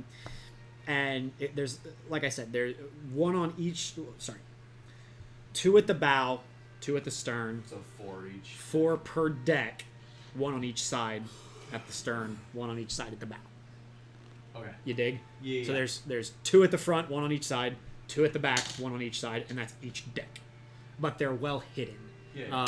Honestly, at first it looks like just a trunk or a chest that's built into the wall, but as you open the lid to it, you can see there is a large, I guess I should say, a much smaller version of the cannons that you saw at Tower Valiant. Yeah. These do not look like your standard powder cannons. These look like arcane eldritch magic cannons. They're rather well hidden. You make your way through the cargo hold. Nothing out of the ordinary. A lot of you see some food, some metals. You do find a couple large crates that are nothing but like unrefined and unprocessed ore. You do find one that is like it's a rather sizable chest, probably about the size of this table in terms of width. Height probably stands about 4 or 5 feet off, and all it says is product of Droam on it, which Does the name Drowan make any? it's one of the more monstrous countries to the west. Basically, you have Ondare. There's the map. Where's my map? Where's my map at? There's a place you want to go. I'm the one you need to know. 'Cause I'm the map. Sorry. You know that so well. So you have Breland and Ondare and the Eldine Reaches where Dalcarin was from, but then you have Droam, Shadow Marches, and the Demon Wastes. This whole area is sort of broken by these mountain ranges here. These are going to be regarded as more of your monstrous countries. Monsters is in like more like the Wild West, like things. More of instead of like human, elf, halfling culture, you're going to find more of the half-orc, bugbear, goblin, more of the monstrous species. Those are where their kingdoms exist. Okay. Anyone that is proficient in history can roll the check. Seraph, where are you? Just anyone? Anyone that's proficient in history. I am not. If you're not proficient in history, you can't roll the check. Well, no, what I'm saying is I'm Nope, gonna only check. half. I'm gonna check Joe. Okay, Real quick, that's fine. See if. Half proficiency. Half, I'll let you roll the disadvantage. Okay. 'Cause- I'm proficient. Roll. oh no, that's terrible. What is it? It's a 4. I got to 5. Okay. Fucking 7. I'm pretty sure. I can't see his thing. It's set to private. Roll a d20. Let me. Just roll a straight d20. Natural 16. Natural 16. Zareth would know that Droam is one of the Droam region is one of the largest producers of dragon shards. In terms of mining, they have some of the richest mines that dragon shards can come from. Oh, thank you, sir. It's very informative. Useful. But no, yeah, you make your way through the cargo hold. Nothing really out of the ordinary. Nothing that strikes you as off, or you don't find any large stones just like hiding in a corner in the shadows. Well, I wasn't expecting that, but I don't know if something seems a little. No, nothing. Nothing seems fishy on the ship. Nothing seems out of the ordinary.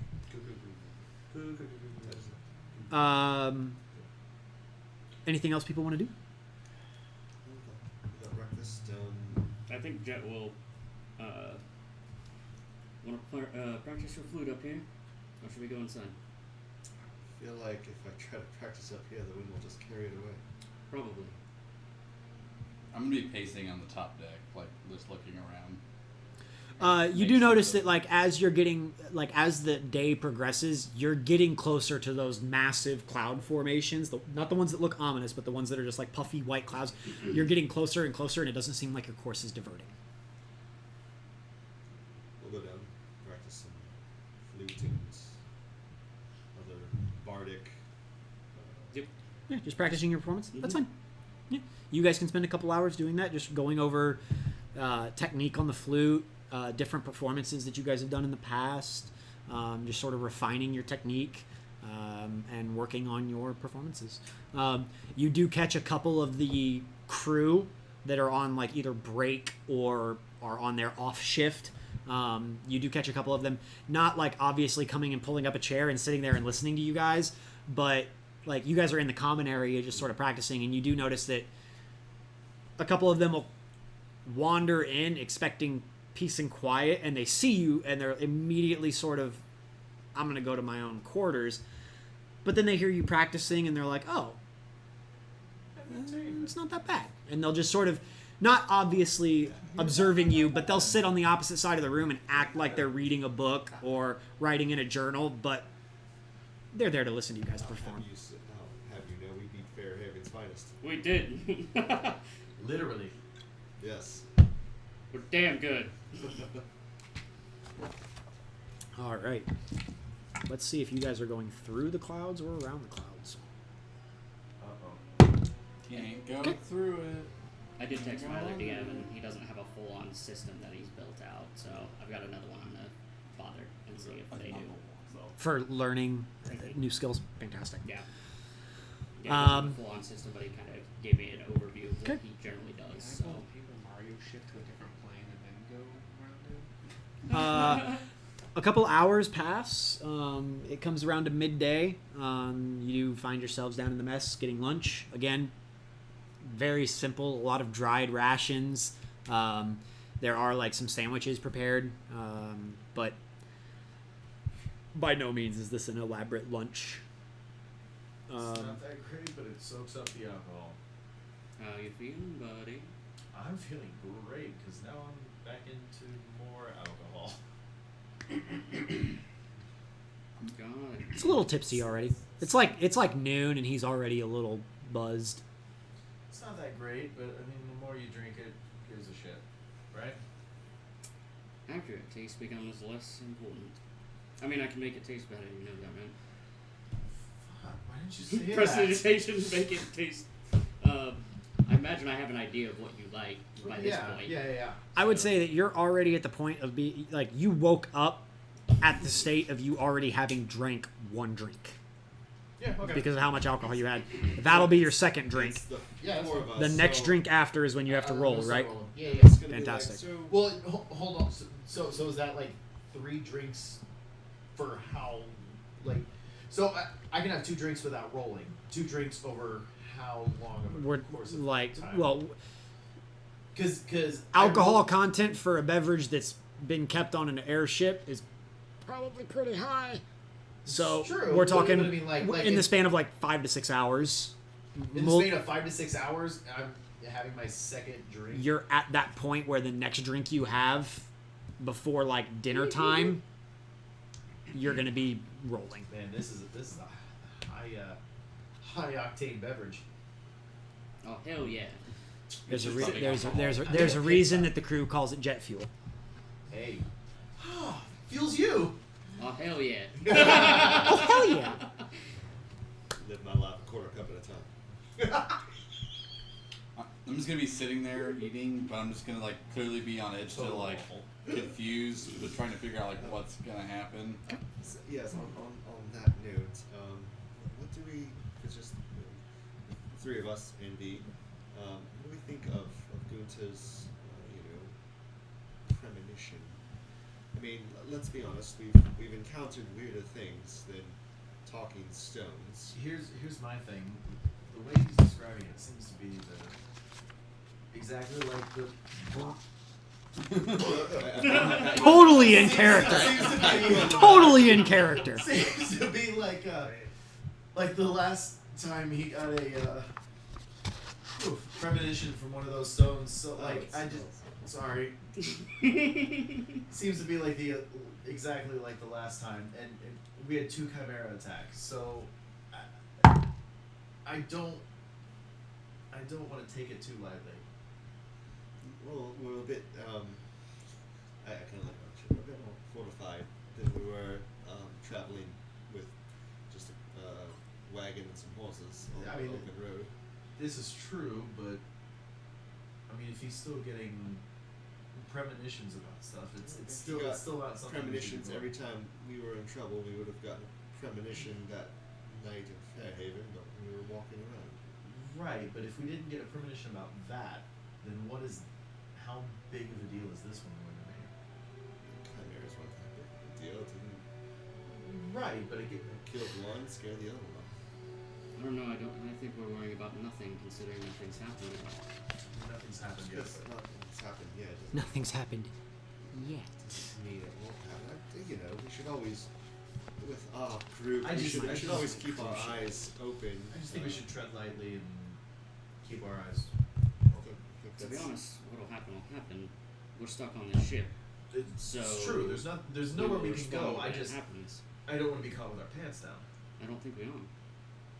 My pants are down, but What the fuck? You're sitting next to Rynny. I'm going to.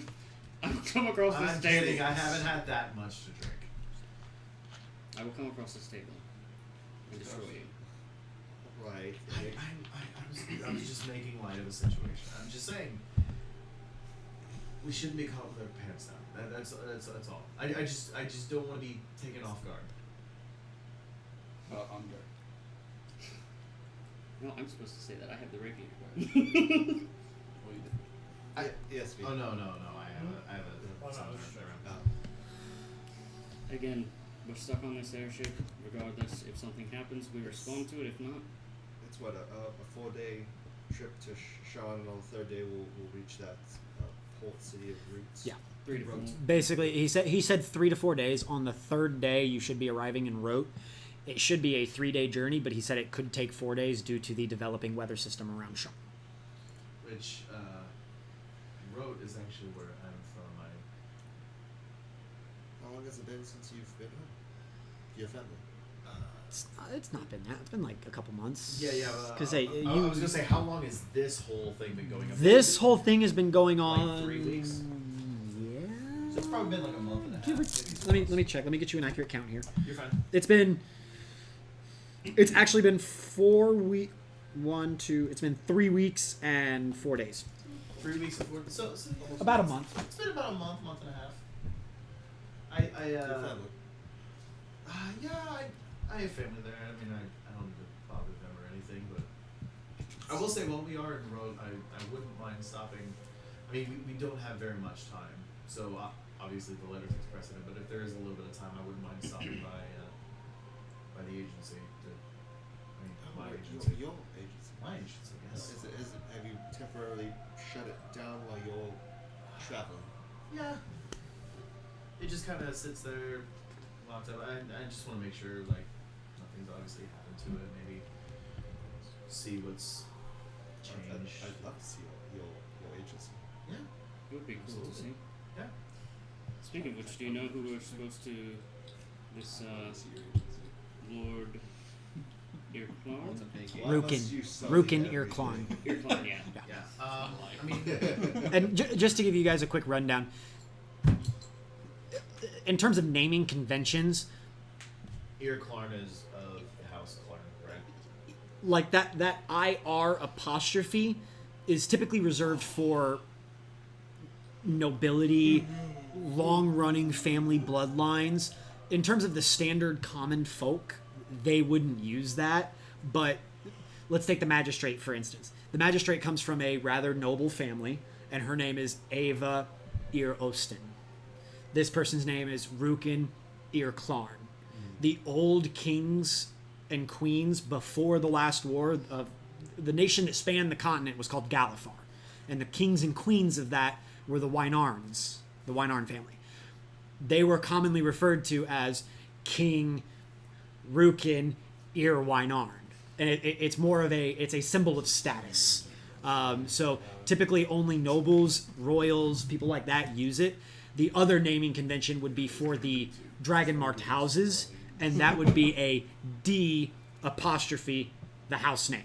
So very similar to like during the one-shot when you guys met that person that was in charge in Sharn. His name was Merix Decaneth.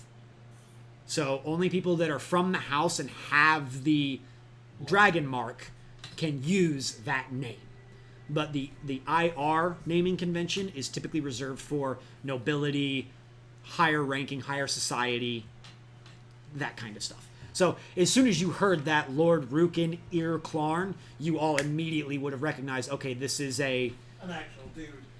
This is someone that is important. High This is someone that either has money, has power, has position. Well, everyone would be.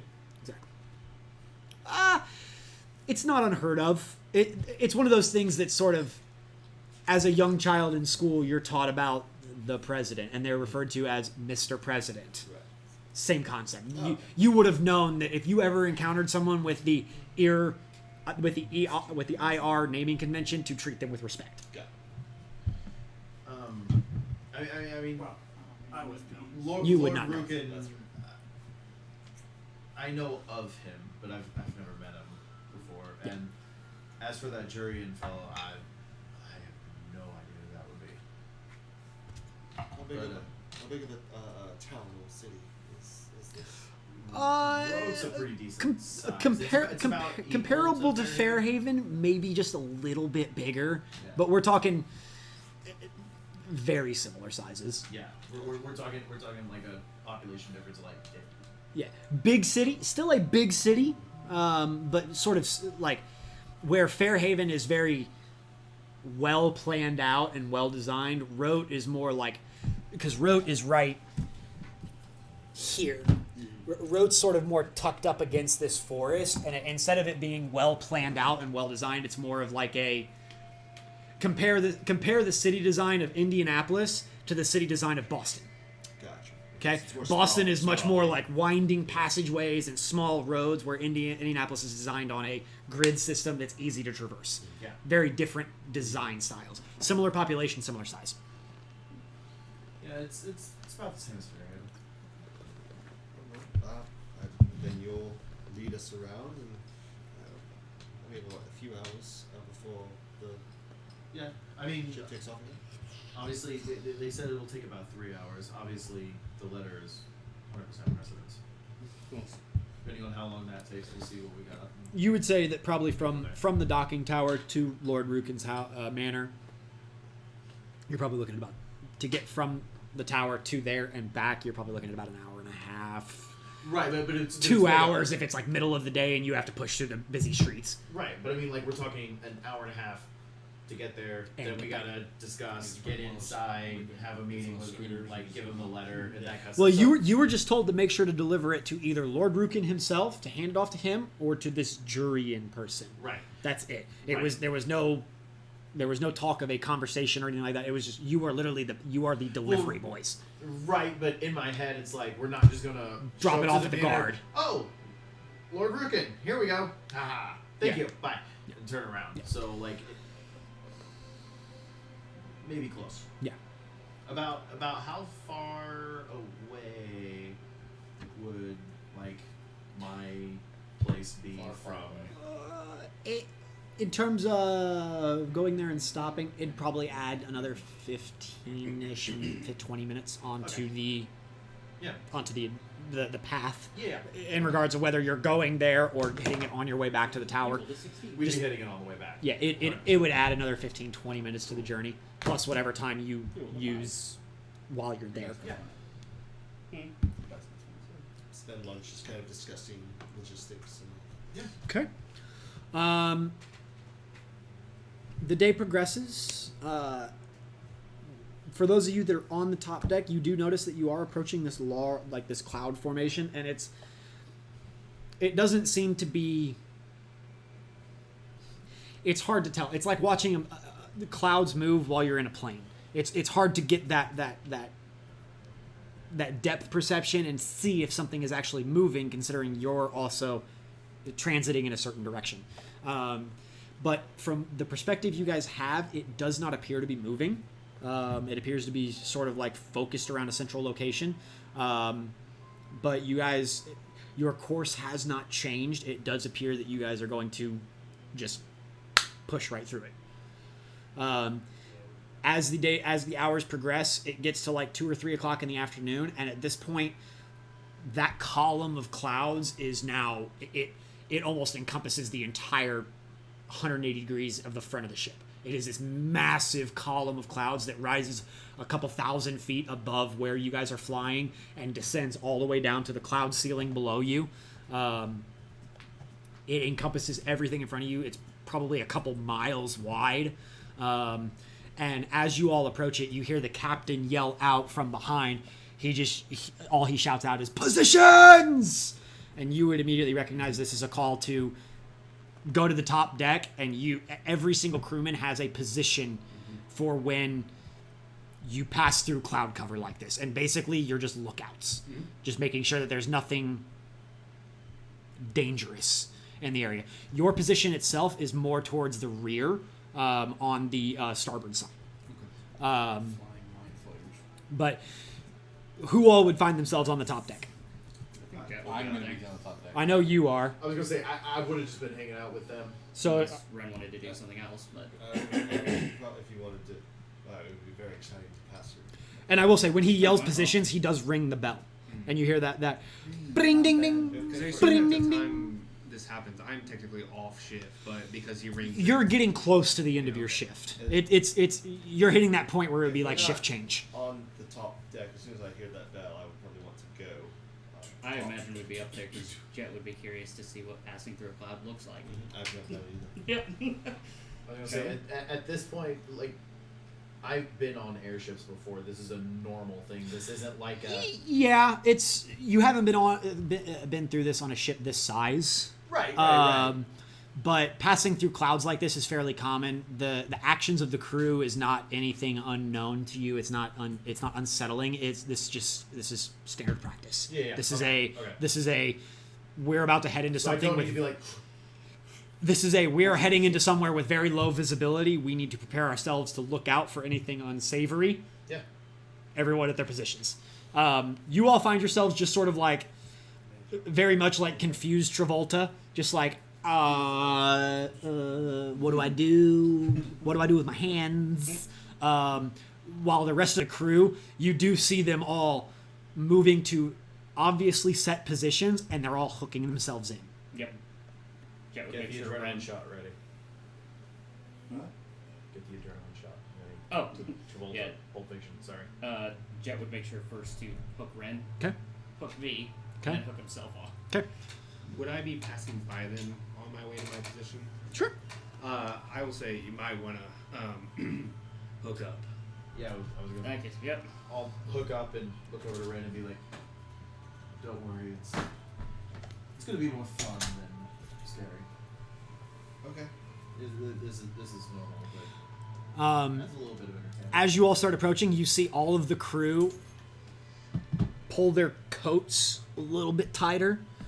The ones that have goggles pull their goggles down, sort of fluff the collars up around their faces, and just sort of like they're in their positions. They're hooked in, hands on the handrail, and they're just their heads are on a swivel, always looking around, looking above, peeking over the rails, looking below, and they're just. You can tell that this is a rather standard practice for them, and this is something that they have done many times. You do see the captain behind. He's standing behind the wheel. Again, just exudes that pirate. He's standing behind the wheel, one hand on the wheel, one hand with a book in front of him, and he's just sort of like, you see him not even paying attention, and will just take the wheel and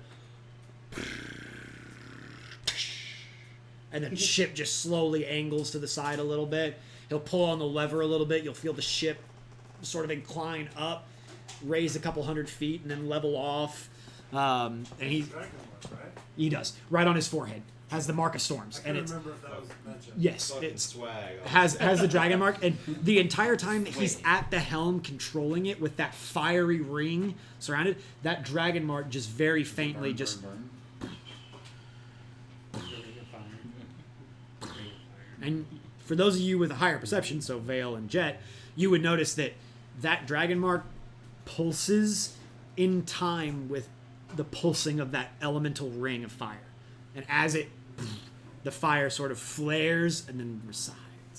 And flares and recedes. Is that fire ring, is that encompassing every angle around, completely like a spherical around the airship? No, it's literally just a ring from those around the ship. Right, just on the... Yeah, the ring itself is probably about a foot in diameter. Gotcha.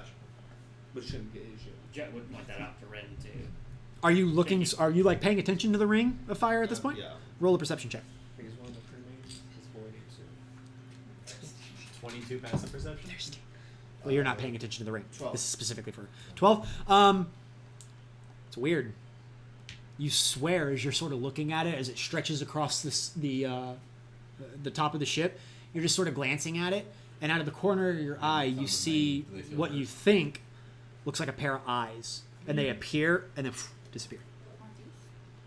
Does Jet actually see that? Because he's the one that pointed out the ring and the... You just see this you see this pair of eyes that focus on you and Rin, and then melt back into the flames. Did you see that? At that, Jet's gonna hearing start- that, I yeah. would definitely be looking. And Right as next to each other? I thought we Wait, were all what? spread I spaced just- out. as you start to pay we're over attention, What? you can see this. There's these glowing eyes, and like it's roiling flames. Yeah. But you can see these darker red, almost like embers, that resemble the shape of two eyes, and they just sort of appear and look, and then disappear Having into the been on flames, airships and then before, is that normal? it's Okay. it's the elemental. Okay. It's the elemental Okay. that is The- bound okay. that The- supports the ship. train elemental had the train had an air elemental. Yeah, it was so lightning. perhaps this is a fire elemental.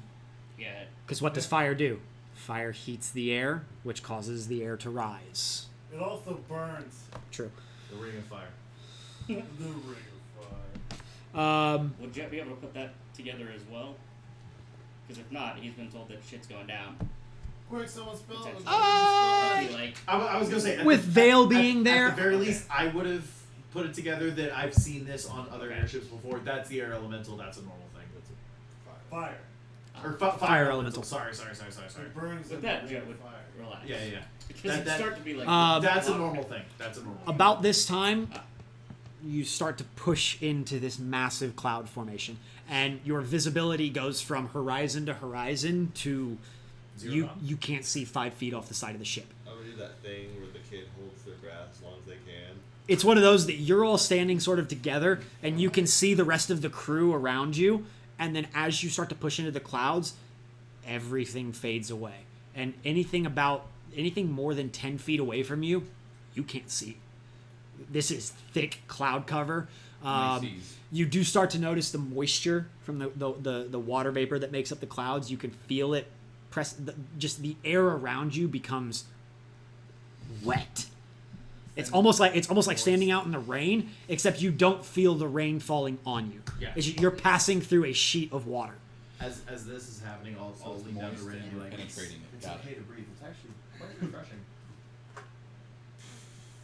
And I'm a gigantic metal thing, so. CJ, go ahead and roll a perception check Community level 100. because you're on watch. and I'll roll perception check for the other crew members. I hate Oh. that we can. If you're on watch, does that mean you're always on? Ooh. Mm. Damn. Are they on their shit? Yeah. They're watching their shit. And Fuck it then up. the captain. Ooh, captain can't see shit. It's okay, he's reading. Captain can't see shit. 19? Fantastic. So you all continue through the cloud cover, and it's weird. It's almost like snow cover on the ground, right? How it muffles the sound. You're used to that sort of like, you can hear the crackling of the flames from the elemental ring of fire, but that disappears. And it's just this odd, calming silence as you're pushing through the clouds. Can I do a perception check? Sure. Yeah, actually, if Jet could as well, because he closed his eyes and then listened By all means. and smell. That's what he'd start to rely on. I mean, I will as well because V doesn't know what else to do but to look. Dirty 20. Okay. Oh god, my dice. Wait, so we're doing perception 9. checks? If you want. I mean, I'm still, like I said, I'm still trying to figure out what in the world that was going on, so I'm just. I was gonna say you kind of are on high alert at this point. 19. My rolls Okay. are From- poopy. From hearing and 21. smell. You all basically, like, as you sort of stop for a second and listen and pay attention, Could be cloud as your based. eyes start to adjust, you start to make out the vague shapes of the crew members at their positions along the rails. And everyone is quiet. Everything is silent. Everyone's doing, like, all the crew members are very focused intently on their jobs. And they're watching. And then from the very front of the deck, you hear a ba-ding ding ding, ba-ding ding ding, and you hear the. For those of you that were in the room with Sprocket, you recognize the voice of Tick, the crew chief. And for any of you that have played Ace Combat, you hear the terrain, pull up, terrain, pull up, and she's basically shouting from the front, land ahead, turn, turn, and. For those of you that are towards the back of the ship, you immediately see the captain just take the wheel and just spin it as hard as he can to the side. And he just keeps grabbing it and spinning it. And the ship immediately starts to turn. And it starts to Tokyo Drift style. It's like sliding, sliding. Like deja vu. And then I need every person to make a dexterity saving throw, please. Oh, something I'm good at. Yay. Oh, but not with that roll. Oh, not with that roll. That's I should have that one. Who rolled above a 17? I got dirty 20. Okay. 17 exactly. You're fine. 17. You're exactly. fine. 11. Okay, if you rolled under a 17, you're thrown to the ground. You're prone. Those of you that rolled above a 17, you just feel as the ship collides with something solid. And it's not Seraph goes. it's not a hard impact by any means. It's more of a like grading impact, like you hit it at an Yeah. angle and you're sliding Iceberg. along it. Skybird? Titanic. But then I was gonna say, is this Titanic too? that movement, that movement of air that you've been feeling as the water vapor of the clouds pushes past you, stops. And it seems as though the ship has come to a rest. Ruby, like, what are your French rolls? Did we just hit a mountain? And you hear the captain from the back just immediately starts yelling out for the mage rights. And you see 3 of them come running up on the top deck, and he just yells out, "Clear this fucking cloud cover!" And they run to the front, and they basically start casting gust, and they just start moving the clouds out of the way. Where are you guys positioned on the boat? You said you were in the back? Yeah, I was only in the back. You're towards the back starboard. I'm wherever the hell they are. Where is the party positioned? Are you guys towards the back? Are you towards the front? Towards the I feel center? Like we were on the starboard side, probably towards the middle, just so we have the best view of everything. Right? Yeah. That sounds right. Yeah, that's where I was thinking. Sorry, I was checking to see if there was anything that I could assist with getting rid of that. Okay. Which Jet will reach down and help Ryn out. Yeah, because I fell flat on Yeah. my ass. Because I imagine with a Which- flat 17, I couldn't like try to grab her. Basically, as these mage rights start to cast gust and move the clouds out of the way, you start to see land. This high up? Like, out. It's like, weird saying though. out loud. At first, as soon as they start to move it out of the way, just off to the side, about 10 feet down from the edge of the airship, you see grass. Like ground. And then the gust continues and it starts to move more out of the way, and you see a stone pathway leading away from the ship. And you can see this craggly edge where this grass and this dirt sort of like falls into nothingness. And it starts to extend out farther and farther from the sides, and it starts to wrap out into the clouds where you all can't see. And the gust continues to move more and more out of the way, and you start to see the shapes of buildings and ruins. I need you to make an intelligence check. Oh God. Oh, fuck. Gunther. Oh, wait, no, you are actually intelligent. Never mind. No, not really. Can I pick myself up? Well, I mean, since I'm prone? Or Yes. You're more intelligent Yes. than you let on. Have I heard of a floating city? Potentially? 10. Something about these buildings is familiar. Great. Good shot. But It's weird though. I mean, some of you have traveled quite a bit. Vale, Jet, you've seen things. You start to see these outlines of buildings, and as the gust continues to move this cloud cover out of the way, the ship is basically run aground. And the architecture of these buildings is elvish, but at the same time dwarvish and human, with influences from gnomes and As in, like, halflings. all the buildings kind of seem the same, or We're each Brian building the they seems to be they based have off a of- they have a similar architectural style, Okay. but this style seems to take a little from bit from everything. multiple different races, and it's weird. It's got the stoutness and the sturdiness of dwarven architecture with the ingenuity and design of humans and gnomes, with the elegance and polish of elven architecture. And it's weird. None of you have seen anything like this before. My, what fine yet No, rustic this is new to architecture. me. This is new to you. Okay. I think I'll investigate. It takes a moment. But like 5 minutes passed of these mage rights constantly moving this cloud cover out of the way. And then it hits you. hopefully not too hard. This is Siren architecture. This is architecture from your homeland. Oh, okay. And you're like, and you sort of take a step back, and it clicks. This is from the capital. This is from Metrol, which is the capital of Sire. But it's... But that's the thing. The buildings are standing, but they're damaged. They show signs of wear and tear and destruction.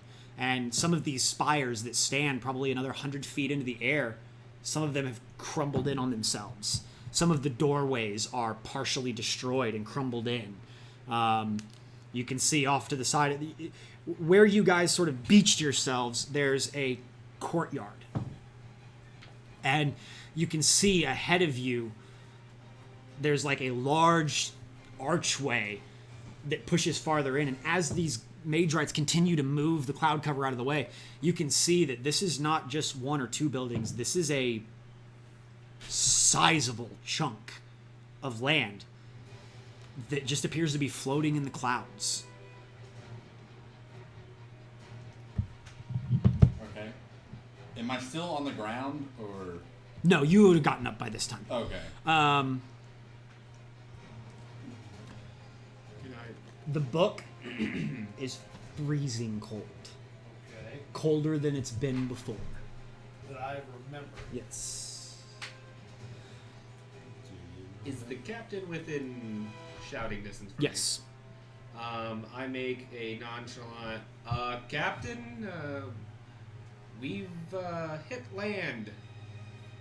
What do you mean we've hit land? I turn to Jet and I just go, Lando? Yeah, I think we were a little late on that. Yarman? I'm gonna walk up to Jet and so it looks like it's from the capital of Sire. Okay. Alright, so I'm gonna like Uther recognizes this I feel an as itch at the back of your skull. capital of There's just from it's like my that you homeland. feel that itch at the back of your mind. Sire, you mean where the morning happened? Exactly. Do you do anything with the book? So I wanted to attempt to open the book It opens. and the pages. As you start flipping through, the majority of the pages are blank, and you keep flipping and flipping. And as you start doing it, you notice that the pages are flipping on their own, and you sort of take your hand away, and they start, and then they stop, and you see the symbol, and all you hear is this faint, growling whisper, and you just hear power, knowledge, within, and then the book slams shut. Shuts on its own. Shuts on its own. So Passive. in your head. With that itch. As he says that, I'm talking to I just told Jet that Sire that feminine that's voice returns. And you haven't heard it in a couple days. It's been a while since the incident in the clearing. And all you hear is, He does a lot. there's an item of immense power within, child. And then the voice recedes. Would I know anything about something? Like random stories of this the city that's been leveled. So, for those of you that are over like 20 years old, which is the majority of the party except for you, Sire, before the war started, Sire was the jewel of the empire.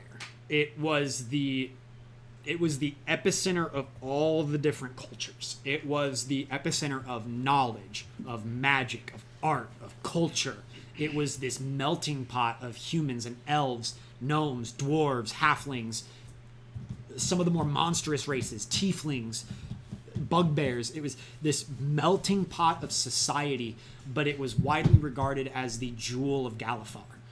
And the unfortunate problem was during the last war, Sire was the epicenter of some of the most gruesome battles, some of the most devastating battles, and also where there was rampant use of world-bending war magic. Are we in the morning? You are not. Just making sure. Yeah, I was gonna say that's Sire. The Mornland, the Mornland that's silver there, that is Sire. But Sire was devastated and annihilated during the morning, which was the event that ended the last war. That happened, and all of the nations basically, it would be like the end. It would be like at the end of World War II, nuclear bombs going off in Japan, and us not being the ones that dropped them, and nobody knowing what the fuck happened. It would literally be like everyone taking a step back and being like, "We have no idea what caused this. We don't know what's going on. This war needs to stop until we figure out what this is." And so basically that's when the Treaty of Thronehold was signed, was everyone taking a step back and not wanting this to happen somewhere else. If with the visibility lessened, or I guess increased, Jet would have kind of seen Ryn just listen to something and then turn to you. Something's here. Something that I will gesture to the stone path that leads away from the ship. Something's there. What did you get? Because I imagine he could tell kind of by your face you were. Am I looking controlled by this or like? Feel This is very much bringing back good and bad memories. Just got a notification that we went live. This is you're thinking back to what Metrol was before the morning, but you're also like, why are we 10,000 feet in the air and we just ran aground on a piece of the capital city of Sire that was destroyed 4 years ago? Why is this here? You're very much off put by it. I think there's an artifact, something powerful. The whisper says power knowledge. Is there? It said power, knowledge, within. And moist. I think there's something. There's an item of power Tyler, on this. Can you walk off? Flotilla. Like, is it easy to get? It's like from the railing. It's like a 7 to 10 what foot he drop from the edge to the ground, where you guys have sort of like run aground. He holds up the book and says, knowledge. Power. There. I mean, there must be, considering that we're this far up, and if this is part of Saya, we were nowhere near the What water did line. I say again? There's. There is an item of immense power within these ruins, child. And that was it. That was the voice coming in, and as it was saying that, it was like receding back. How far from the ground to the railing were I at? 7 to 10 foot. Very similar to the amount, like the way the gangplank was when you guys boarded the ship. It's about the same climb. It's about a 7 to 10 foot incline. I unhook myself. You want to go down? I did. V grabs you by the Scruff. yeah, basically, and says, "We stay." I I'm think gonna take a rock, like just something. I want to throw it and just hit the ground and test that it's there. Where'd you get a rock on a ship? Just something random, just something Debris. Yeah. He pulls up a whole plank. It seems I solid. just chucked the stone that fell in my bedroom. It seems solid. That would be a big rock, though. That'd be. Does this seem to be what you were being warned about? Gunther is unsure. falling stones tell stories. Soaring stones yield surprising stories. Soaring stones. At the very I'm gonna least, see, it's I'm gonna see if I probably can worth a wiggle look. out of Roll these a rib roll ends a up, dexterity check. Roll a strength check. Jet's gonna unhook himself as well. Dirty 20. Yeah, he's got you. You mean I let go of another? No, she's trying to wiggle out of your grasp, and you don't have like with what you rolled, you're not going to be able to hold on, and she's basically going to wiggle her way out and go. I just duck under the railing and I jump. Yeah, And you I'm jump still- and you hit the ground, and it's solid. Just roll a d20 for me. Jet will immediately actually jump I was as gonna well. say, like, as he's he gonna goes, say. as he reaches for you, it just says in your head, Three. just stop her. Okay. I was gonna say, as soon as I saw her go, I would have dove after her. Yep. Okay. Do I need to roll anything? Dexterity? For anyone that's jumping off and hitting contact with the ground, I need d20s. Just a straight d20, no modifiers. I have your modifiers. I know what I'm rolling. 18. Only a 5. Okay. 14. Okay. I yelled at the captain. Captain, the passengers are leaving. Disembark.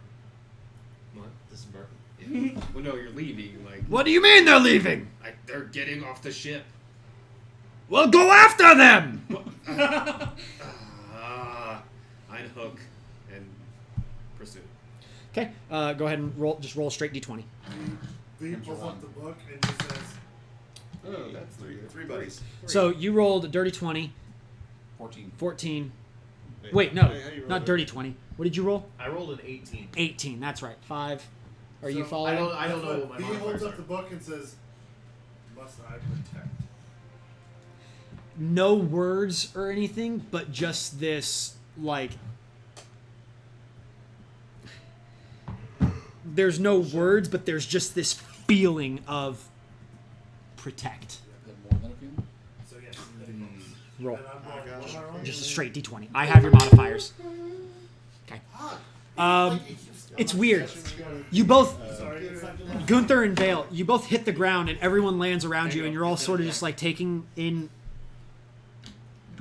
everything around you. And you stop for a second and you listen. And the ground below you just has like this, just like this resonant vibration to it. It's very, very faint. It's almost like the very, very, very beginnings of an earthquake. It's just this faint, you can barely pick up on it. It's just this faint vibration. Imagine you're in a, like being in a car going 70 miles an hour down the interstate. It's just got that faint vibration to it. Very much the same thing.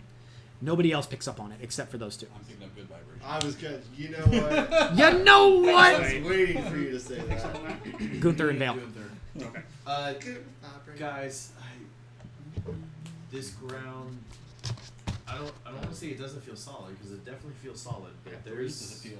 Don't pick up on it. there's just the pickup. there's a vibration. So I have your guys' modifiers. Oh, okay. I'm just having you roll, and I'm adding your mods because I don't want you to know what you're rolling.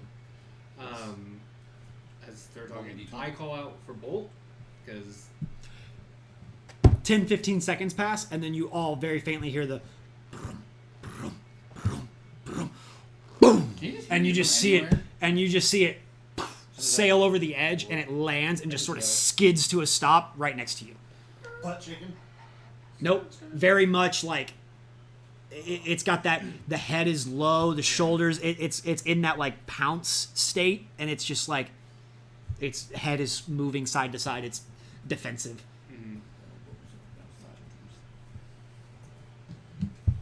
There's a path that is. Yes, there's like a stone path, and again, this courtyard is probably 40 feet from where the ship is, 40 feet to the nearest building, and probably like 50 feet side to side.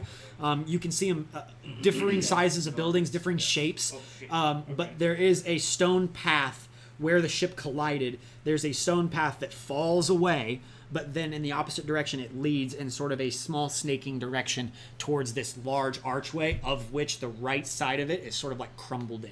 There's still enough space for you all to make your way through, but it is started to like crumble in. Was there any noticeable damage the ship took when it? Make an investigation check. I was gonna say, while everybody's still kind of like weirded out by this, I'm super enthralled. Like, I can't believe this is happening. I just start walking down the path. I will. Okay. So, you just said something to him. Yeah. 11. Okay. Okay. For what again? I was just seeing if there was any damage. Damage. to the ship. You don't really know what to look for. I- This is your first time even seeing an airship, really. It's one of those that you're like, looks alright. It looks in one piece. I pull out a fire opal and then I make a homunculus servant. Okay. It forms. You're A what? Homunculus servant. Jet wants to kind of put a hand on Gunther's shoulder as he's walking forward, just to kind of get his attention. What? Jet's gonna kind of reach out and kind of grab your shoulder. I just brush I his don't- hand off. I just keep walking. Where the fuck are you going? This is not smart. We're just gonna walk into a city that's floating. At this point, you hear Captain Baz behind you, and he's left his post at the helm and come down to the rail where you all jumped off, and he's like, "What is going on? What are you doing?" Hell if I know. How long before we can get moving? Because this is insane. Sprocket, what's the damage look like? Make an investigation. Ooh. 19, and that's not even with modifiers. 19 on the die. Most of the damage looks pretty superficial. The fact that Baz was able to turn the ship and get them moving based off of Tick's warning looks like the damage is rather simple. You need that to 25. Yeah, Oh, investigation. maybe 2 hours to get the ship, to get any superficial damage fixed, and to get the ship pushed away from whatever this is. You two just roll flat d20s again. 2 hours, Cap. That's a 7. Roll a d20. That's cocked. 15. The vibration's a little bit stronger. It's gotten a little bit more. Guys, the vibration's picking up in speed, and it's stronger now. I'm like walking down this path. You I don't catch care up to what's. him and Whatever fast. we're doing here, we need to do fast. Gunther's actually Jet's going to grab a hold of Gunther this time and be like, "We need to go. We need to move. This is not good. We shouldn't be here. This is not your home anymore. Gunther must see what this is. That's a terrible idea, and I suggest you come with me." Are you casting suggestion? I am. Okay. Tell him what the DC is. Wisdom 15. So you have to roll a wisdom save. Wisdom saving throw. It's up at the top left of your sheet.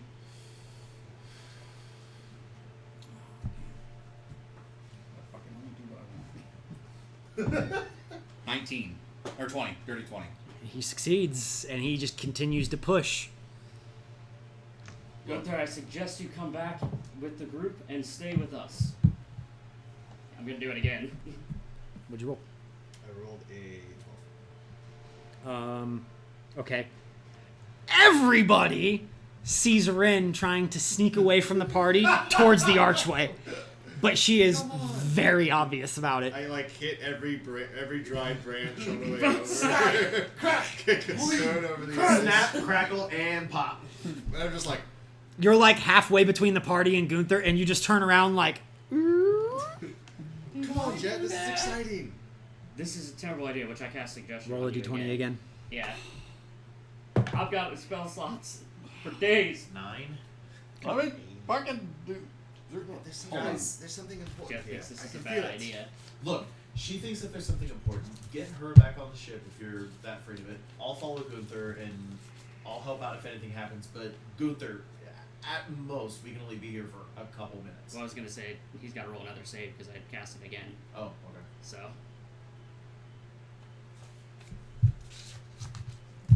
I snap my finger. I tell Bolts to watch the young one, and he just trots over there and just sits. You should have a little plaything. We could do anything fun. Fun and dangerous are two very different things that occasionally overlap. Like in our group, it's a fine line. Yeah. it's not a line I want to ride today. I would like to get to Sharn safely. How often do you run into literally a island in the clouds? Never. Exactly. We shouldn't be here. Well, the more time we waste arguing about it, the less time we get to explore what's beyond that archway. Have you rolled your save yet? No, I was trying to see if there's anything I could do.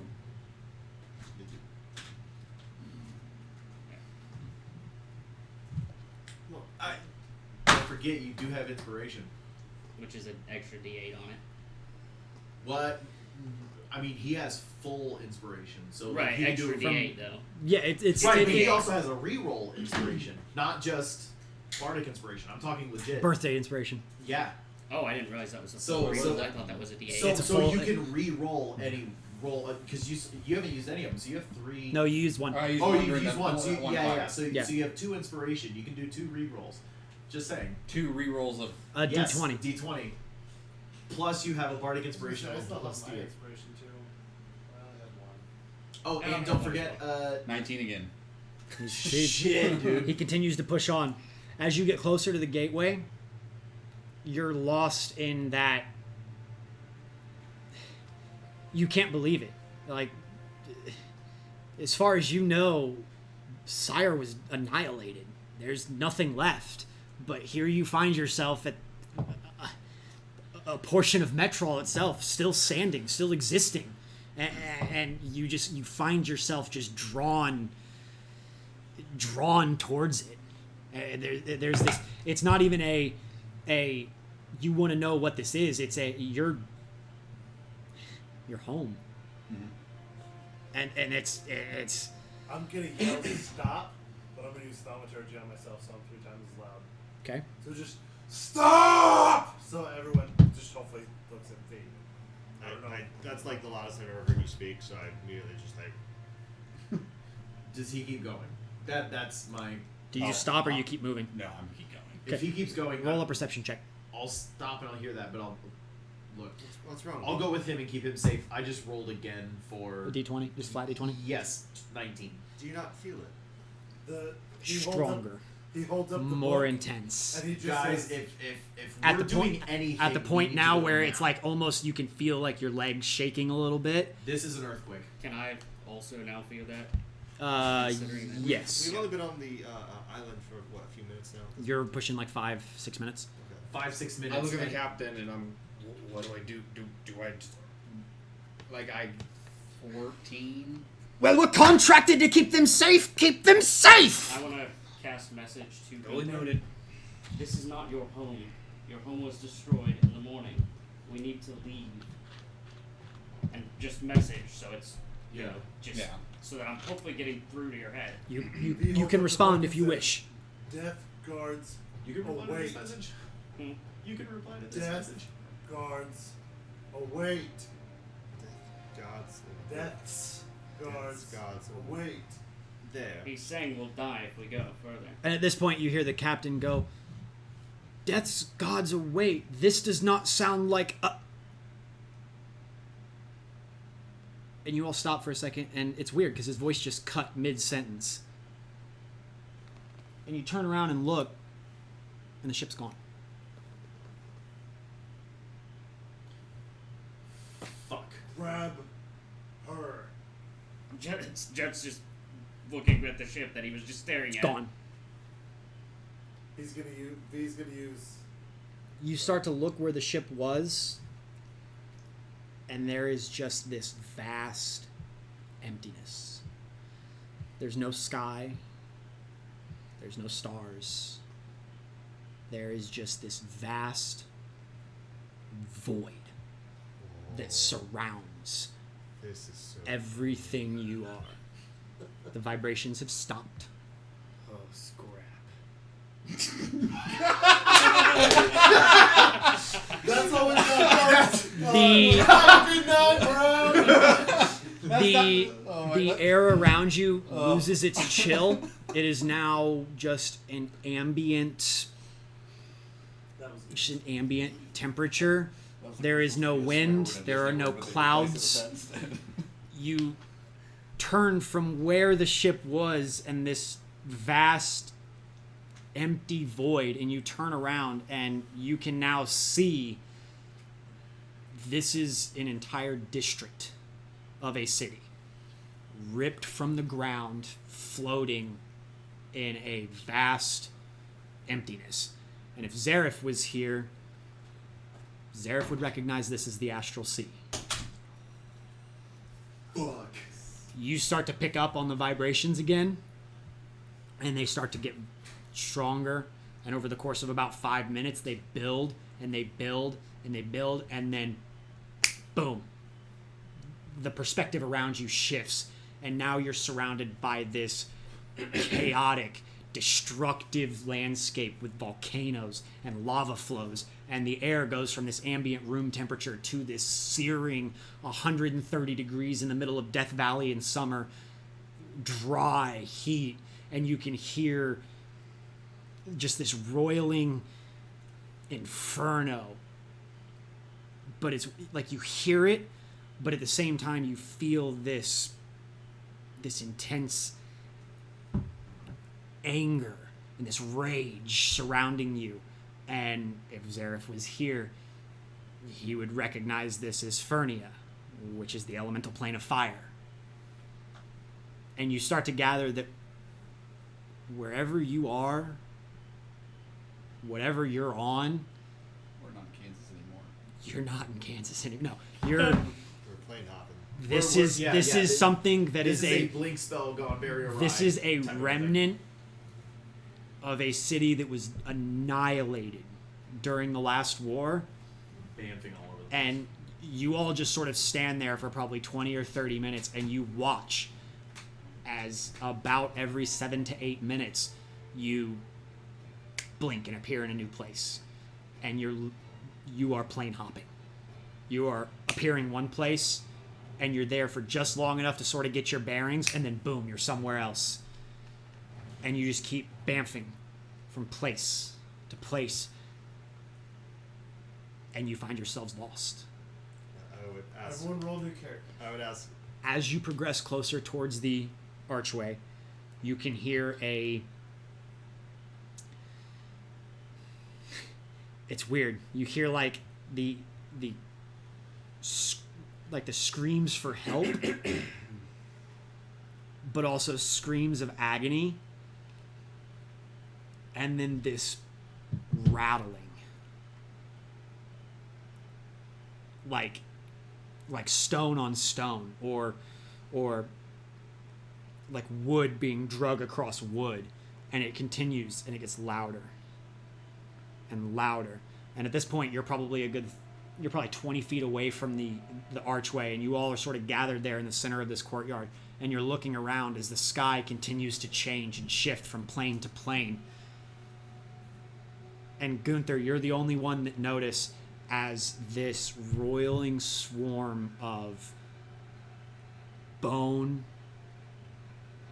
and flesh and weaponry and metal comes pouring out of that archway and rushing towards you. And that's where we'll pick up next week. I hate you.